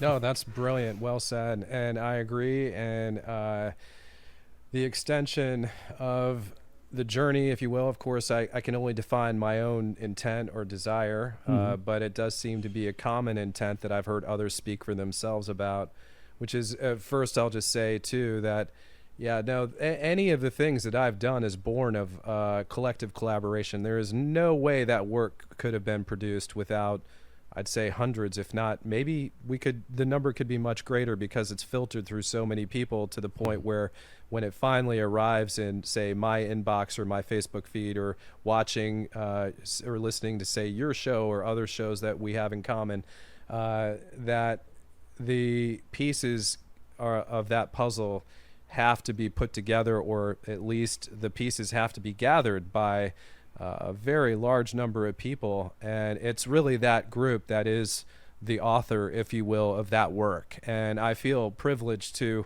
play my part, whatever part that may be. I enjoy it. It's fun for me.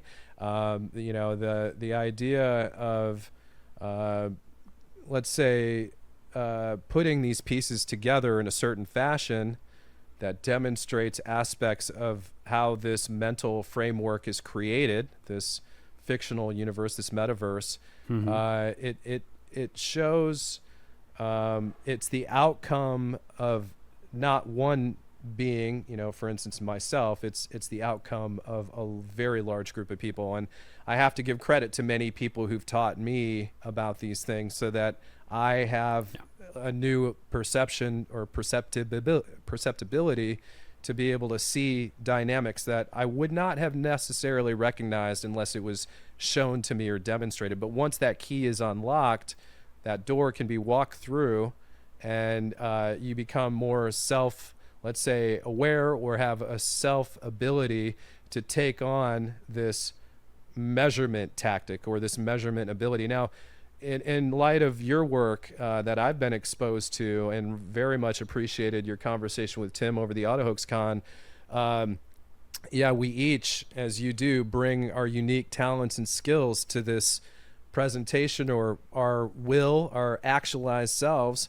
And if anything, this is more or less something that, for instance, you're a hypothetical person who's like, so what now that we know it's all fake? What do we do with that? Well, that is a great question, interestingly. And my answer, and now I say lead by example, it's not necessarily to change others, to make them conform, if you will, to anything we've discovered or share, collaborate, try to present, to maybe even correct and or branch off to a new epiphany that would have only happened because we had a conversation about subject A, and the mind kind of creativity or group creativity was producing epiphany B that really led to something brilliant that wasn't necessarily even intended. But when I say lead by example, I suggest that for those of us that are maybe we've released ourselves to at least a degree enough to reach this point. I mean, it's a measurable difference for me. I'd much rather be where I'm at right now than I was, say, 20 years ago.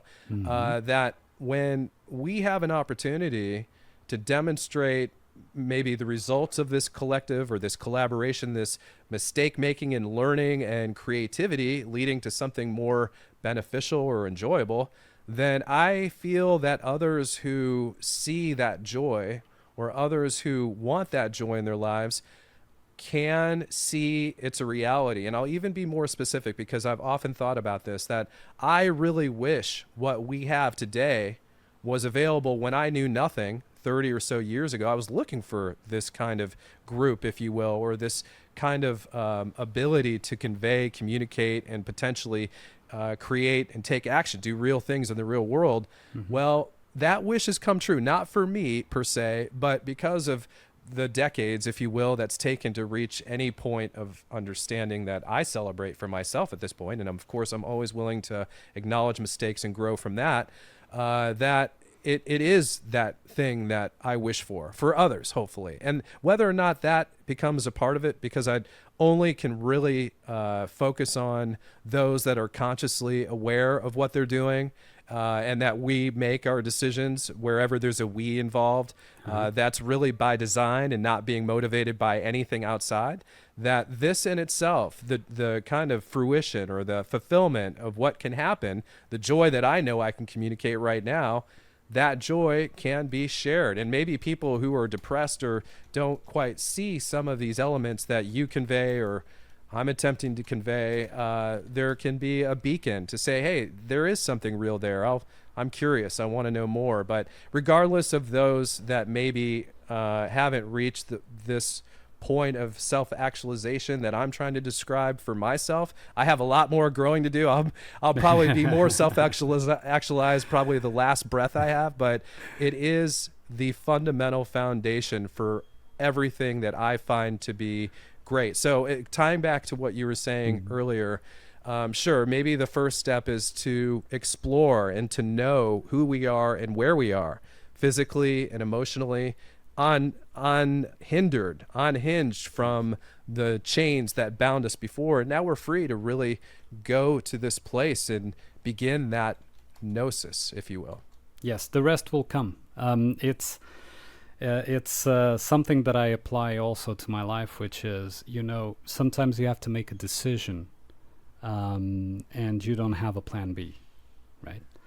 You just know that this decision is correct. Know from a rational standpoint, know from an intuitive standpoint, that the decision has to be made, and you don't have a plan B to safeguard you from any consequence of that decision.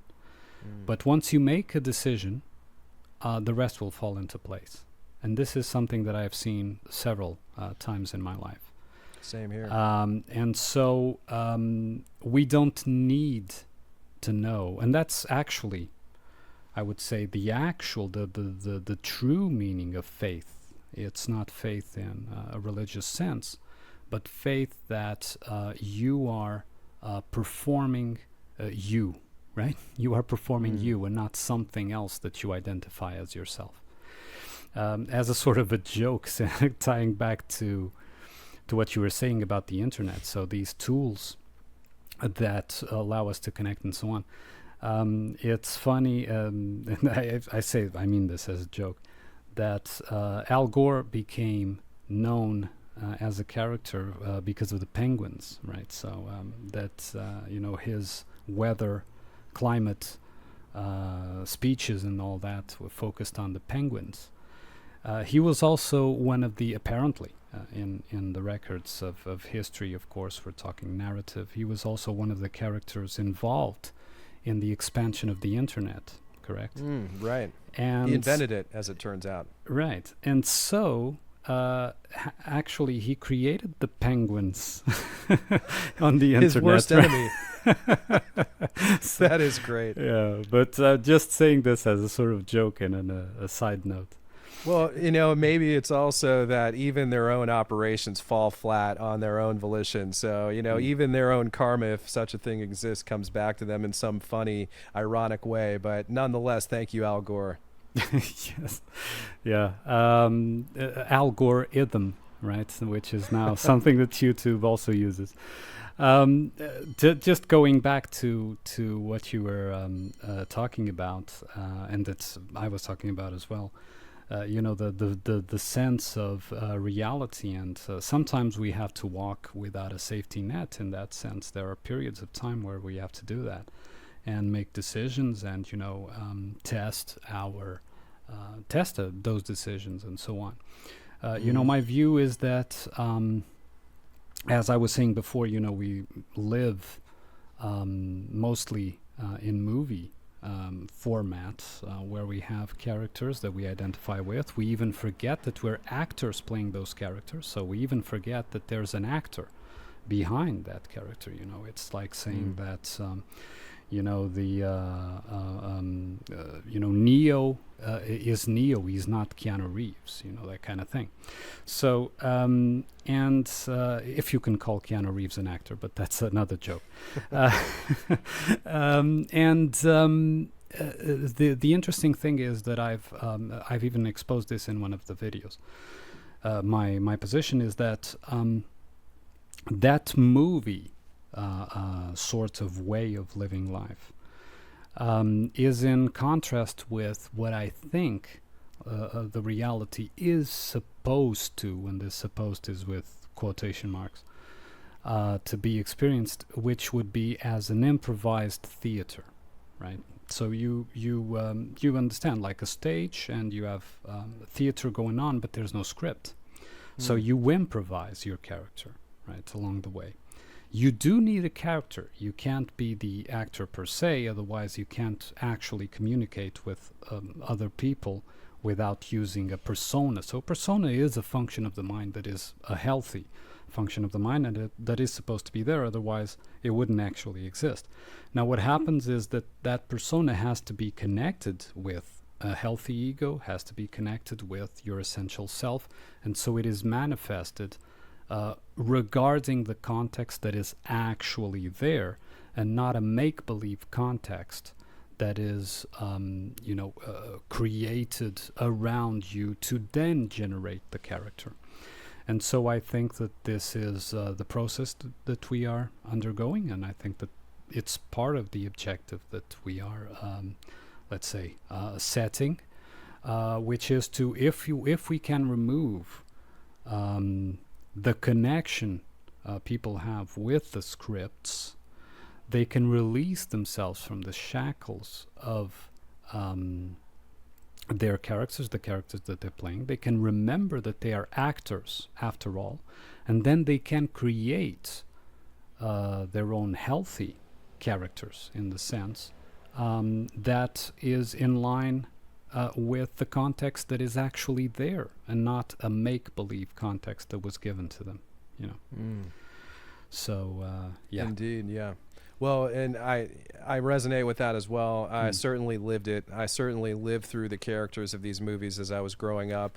I remember watching movies and then really trying to project the kind of confidence and or persona that I saw in the entertainment, not realizing that, sure, maybe there was something that I was trying to develop in myself, but I was really playing that role, if you will. And then it is a form of really liberation to begin to untie oneself from the outer, if you will. I'm not saying you can't learn things from even the propaganda entertainment industry, but the moment that you begin to there's an actual, I was thinking about this recently, there's a piece of art, now the artist's name is going to escape me, but there's a thing called the self-made man, where the man is basically chipping away part of his statue. It's a statue, and but he's making himself, essentially. He's making his own statue self, but that's always resonated with me, and I think it fits very nicely, from my perspective at least, with what you're just sharing, which I completely agree with. And that when one begins to, say, unplug or disconnect from the programming, then one can be self-defining, self-directing, self-creating. And while I'm still developing myself, as much as I may be aware of how this system works to the degree I've so far achieved, I'm still actually unplugging myself in some interesting ways. I'm really trying to reach that point where I'm manifesting that which is of my own design, and also, interestingly, learning from those that I highly respect. So there is an outer that I observe and learn from and try to incorporate into my own understanding or actions. But certainly to become there's another word I want, but I'll just leave it at the idea of self-actualization, that you begin to create your own journey. Now, part of this, in my sense of experience, has been, okay, well, now I'm unplugged. Who am I? Well, that's one of the best questions I've ever asked myself. And I've consciously been trying to answer that question for quite some time, and interestingly, the answers are still coming. And what I like, and I think, as I understand or comprehend what you've shared, to have taken the reins of that conscious development process and experiment. There are things that happen through this, say, exploration of oneself that you begin to learn that, oh, maybe that thing that I thought I wanted is really meaningless to me now. And, this is a continual journey of self-discovery. But I have to say, too, much in line with the beacon comment, that, most of what I'd like to see as an outcome is just to find others. I mean, that's almost predominantly my mission, is to use this work to connect with others who have their own similar, let's say, self-defined projection or communication or effort that aligns with, and I'm not trying to cordon this into one idea, but aligns with the notion of self-creation, freedom, and developing this emergent experience that I think is something I can articulate, that I certainly want, and I hear other people talk about. Well, this is a part of that self-made creation, if you will, that comes from disconnecting from those characters in the movie, if you will. Yeah, absolutely. And one important aspect as well, to add to what you said, is that, this is also for the listeners, you may, and there's a very big chance that you may not like everything that you find about yourself, right, because what is actually there may not fit your self-image up to this point. And this does not mean that, this is right, that is wrong in the absolute sense. It means that the parts of us that we reject, and this is something that is a focus of my work, my contribution, is that the parts of us that we reject go astray and become adversary, because nothing that is us can actually be detached from us. It can go astray, it can be asleep, but it can't divide in an absolute sense. It can't become another, right? It's always attached to us. And so it chases us around like a haunting. And those parts that you find that you don't like about yourself, when you're removing these masks and these personas, whatever, are the most important, because those are the ones that you have to reintegrate in a healthy manner. Otherwise, they will continue to be adversary. They will continue to conspire against you, in the sense that they want you to be in a position where you can't evade them anymore and you acknowledge their proper place. And we were talking, I believe it was before we started recording, can't remember exactly, but we were talking about dogs. And an example would be if you have a dog and that dog is not living in the proper place of your family. So there's a place for the dog, there's a place for the wife, there's a place for the child, etc. Right? There's a proper place where where these entities feel comfortable. In the same way, in our psyche, if the dog is suddenly feels a vacuum, for example, the master is absent. He may be present, but absent-minded, or he's not really there. The dog may become chaotic, may start misbehaving, may, do all these things to call your attention that there's something wrong. And the dog can't come up to you and, sit you down and, have a beer with you and explain, this isn't working right, you're not seeing this correctly or whatever. No, the dog can't do that.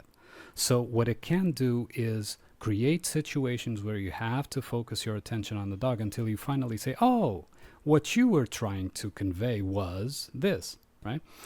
And so in the same manner, we need to treat those things that are uncomfortable that we find about ourselves and our cycles to be able to integrate them in a healthy manner. So well said and brilliant.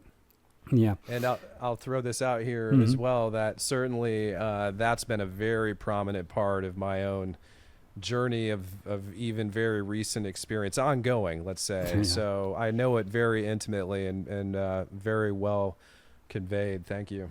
Yeah. So, okay, just, well, as perhaps one last segment, if you have time. Sure. Going back a bit to your field, what do you perceive now about, the current predictive and concurrent programming to be in the horizon, especially for next month, with election, with all the things that have been building up about Trump, Kamala, supposed civil war, all these sorts of buildup that has been occurring. What is your best educated guess about what is going to be on the horizon? Well, that's a great, cheers. That's a great question. And, I can only really talk about some of the bigger, I think more marketed, big psyops. Those are the ones I probably pay the most attention to. Mm-hmm. And also your question, I really just have to suggest Tim Osmond's and the Infinite Plane Society's take on these answers are also very well worth considering. I think, of course, we, if you will, do that great work, as a collaboration. But for my own sense of measure, the big one that seems on the horizon, now this may take as long as the distance between, say, 9/11 and 3/11. So it might not be next month, but the nuke seems very prevalent. Some city on Earth is going to have this happen. It does seem to me that a blackout is likely on the horizon. As far as the political arena goes, I wouldn't say that I'm as in tune as, say, Tim is on that subject, but I do agree that it does look like the Kamala predicted programming, that she's going to find her way in. It does seem that, for instance, what I was answering this question for people, just public people, I would, I used to talk about things to try to and negotiate some of these subject matters with people who would be completely asleep or unaware of anything of the nature of predictive or concurrent programming. And I was for some time. I would somehow be able, or by the organic conversation, be able to talk about, okay, well, part of what my project is about is looking at the social engineering aspects of what that story is telling us, what will be happening, not as some eerie coincidence, but what's being developed for the public's mind. And I had been publicly saying to people, oh yeah, Trump's going to get a head wound. And so that was well before the event. Of course, it was all in line with all the work going on over at the IPS, my own assessment, my own measure. And wildly, it turned out to be true. I think it's one of the great vindications of that prediction, if you will. And wildly, I expected some of the for lack of a better term, sleepers to be amazed and shocked that the prediction came true, and even so much that it was on the right side of the head and so forth, all those details. But in fact, they didn't even remember the conversation. So, but that's one prediction that did come true. Now, the minutia of what may happen through the political arena, it does seem like they really are pushing this whole civil war dynamic. And I agree with Tim's assessment on this too, that it'll never, ever actually happen, because the whole idea is just to keep people polarized to the point where they never have a conversation like we're having and actually find where their common ground may be and realize who their captors are. So that is the point. I know that's the outcome. The division of the left-right dynamic beyond, say, some elements of the Trump, as have been communicated already, I see that there is a possibility. I already think it's happened to a large degree, but it does seem likely that Trump is going to experience some other future quote unquote assassination attempt. It won't be real, of course, but that is one element that is very common in the work that I've been exposed to, or the programming news, what have you, entertainment, that does seem likely that this is going to end, or at least have a more prominent role. But beyond that, coming back to the whole nuke thing and the blackout scenario, those two seem to be on the way. It's just a matter of not that if it will happen, it's just a matter of when. Do you think it would be feasible for the nuke psyop to be played on Israel now, for example? Well, that's a great question. I don't really, I think any place could be a target, but that one would be especially meaningful because right off the top of my head, without having considered your great question before, it just, to me, immediately evokes this sense of the religious dynamic, the whole opposition of, the people of Israel is, if you will, against the world, and a rallying point to bring about world peace or something like that, or even more polarization. Either of those would be, I think, in tune with their ultimate goal. Probably polarization with world government, more obviously parlayed to the people. But nonetheless, it would just be digging or throwing a bigger wedge into the populations. The division would only become greater. What, out of curiosity, are your thoughts on that? Well, I think that what I see in regards to the current state of Israel and even regarding what happened just 1 or 2 days ago, the missile launch, the missile attacks from Iran, supposed, of course, in the narrative, is that that will and has begun apparently to cause many of the settlers there to evacuate. And that is significant for this reason. And I will explain my line of thought, and also with some predictive programming points. As you well said, the left and the right have been what is the word, extremed? I don't, yeah, they're the kind of far right or left, if you will. Is that what you mean, the exaggeration of they have become two polar, completely extremes, opposite, right? So, and on the left in general, you have supporters of Palestine, so against Israel. On the right, in general, especially if they are in line with evangelicals and Trump supporters and so on, they are with Israel. And of course, I'm talking U.S., which will be the main focus of the exodus from Israel. I'm sure that the main bulk of anyone fleeing from Israel will be the U.S. Oh, I'm sorry. I hit the microphone here. So you're going to put the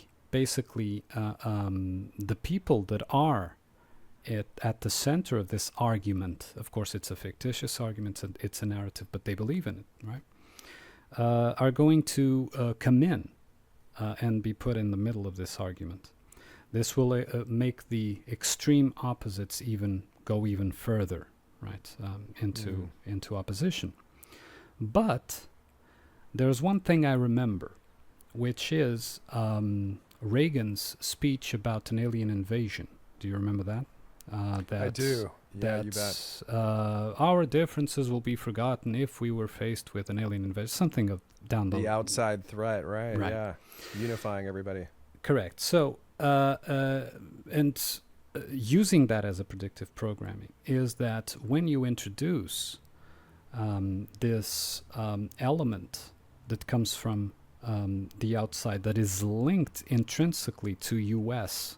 internal feelings on one extreme or the other, could be then used through a psyop of some sort that I can't determine to unite the two extremes into forgetting the differences, like Reagan said, right? What event could this be? For example, a nuke. Sure, right? Absolutely. Do you understand? So I do, yeah. Imagine a situation. So now you had, and this is merely speculation. I'm not presenting this as this is my theory. No, we're speculating here. Sure. So missile attacks on Israel. People flee. They come to the U.S. Those people are the center of the argument, or a big part of the argument between left and right. Yes, they're arguing, there's some conflict, whatever, and then a nuke goes off. It's Iran or it's whatever, it's Russia, it doesn't matter. A nuke goes off and people immediately, stop. And they'll say, oh my God, the world is about to end. We have to come together. I mean, we're all human, forget all these arguments and all this, and they all come together under one savior. You understand? Which is actually the end goal, to present a false savior that will unite all the people and will bring them together and, make them forget their differences and so on and so forth. So I would present this as an avenue of mere speculation. I am not presenting anything concrete, but just my sort of intuitive reading into what might be.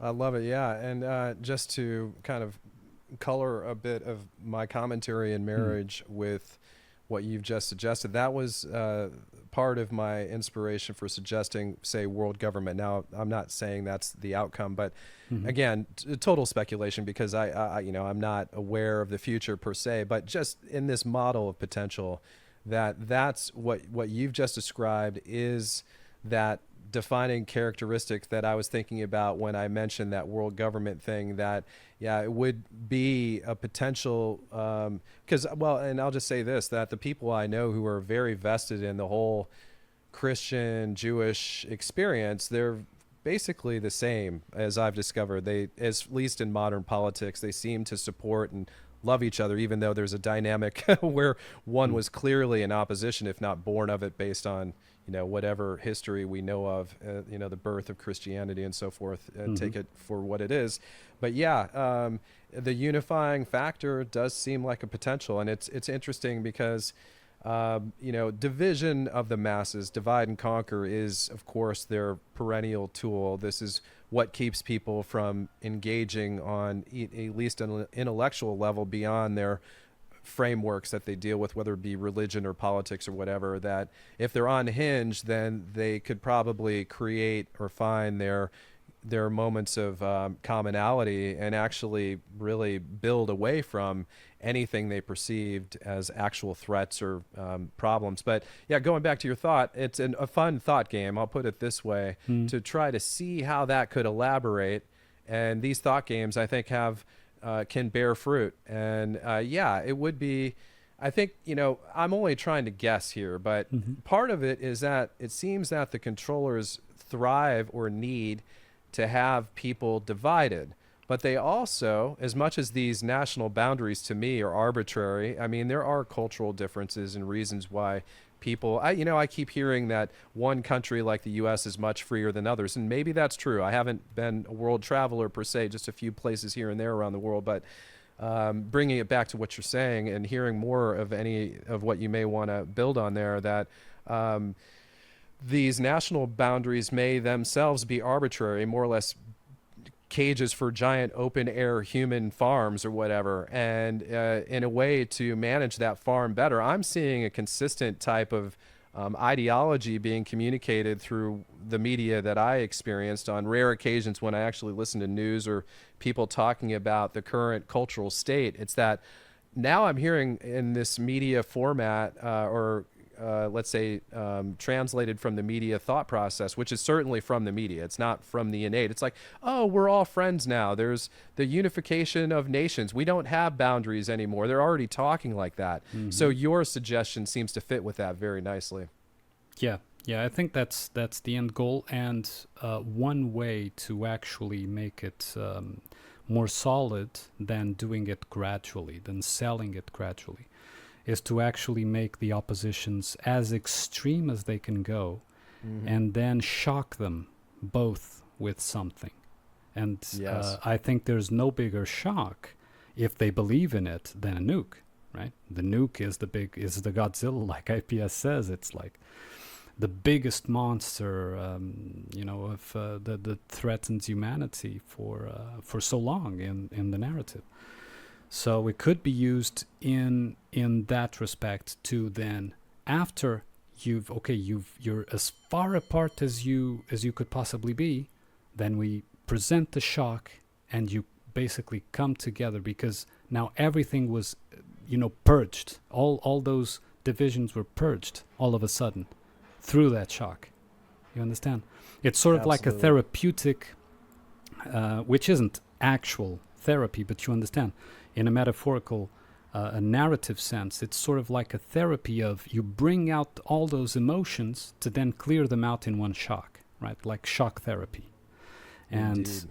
people would release them all in one go and would accept far more easily to live together and forgetting the differences. And I mean, we just saw, for example, and a lot of people talk about this in 2020, some neighbors of ours. It wasn't my case. I didn't experience that personally, but I have accounts of other people saying that this neighbor acted as an asshole during 2020, and now he just wants to pretend it didn't happen, right? I've seen that so many times. Yeah, he just wants to no. Nothing happened. Maybe there was a blackout that year, and nothing. I wasn't even here. Something like that.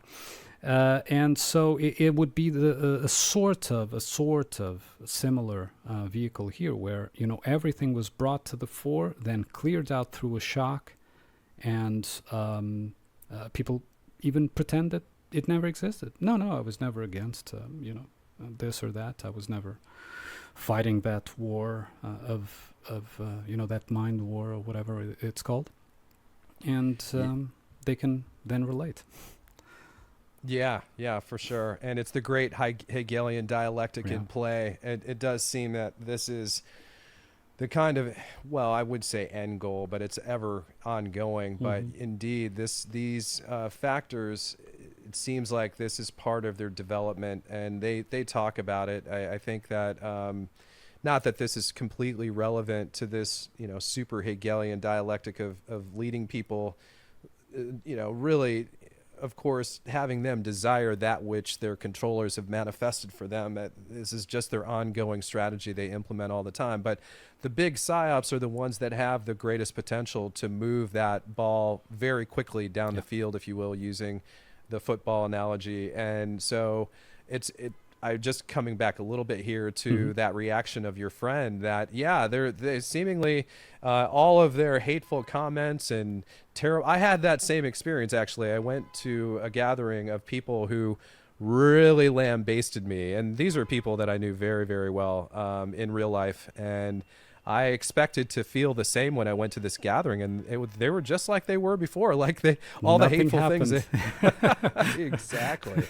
And when one of these major shocks happens, I think it does, for lack of a better phrase, and not going into too much detail here, it does, like you were using the word, shock the system to the point where they can immediately be a tabula rasa or blank slate and be very programmable for a period of time. And then more often than not, their psyops work to such a well degree that the goal is realized, but nobody realized that they were pushed along the field. They were dragged that direction, but they love where they're at and feel that this is a natural outcome. And yet they were completely cordoned off and motivated in every way by forces outside of themselves. But ongoing. It'll never end. There will be no resolution. It'll be a complete journey of one Shakespearean tragedy after another.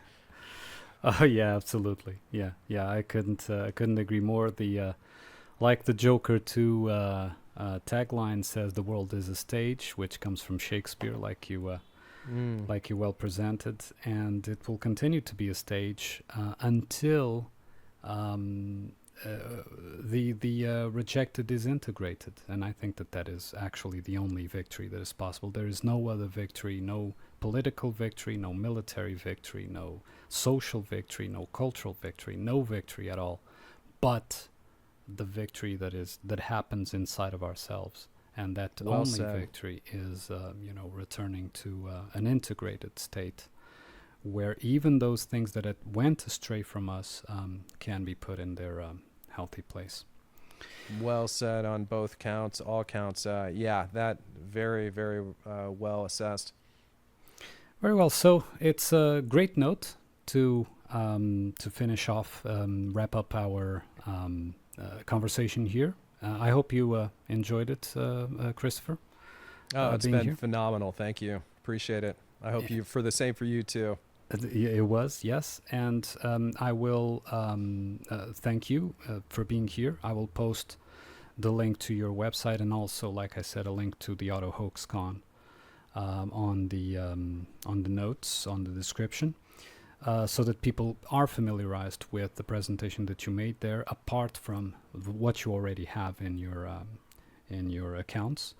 And hope that eventually in the future we can talk again. You can return here, or whatever, we can collaborate in some way as well. I would love that. Thank you so much for having me. It's been a real joy and a pleasure, and I look forward to more collaboration, communication, and adventuring on this thing we call life. So thanks so much for having me. Thank you. And for all of you that listened, thank you for being here, and I hope to see you in the next episode.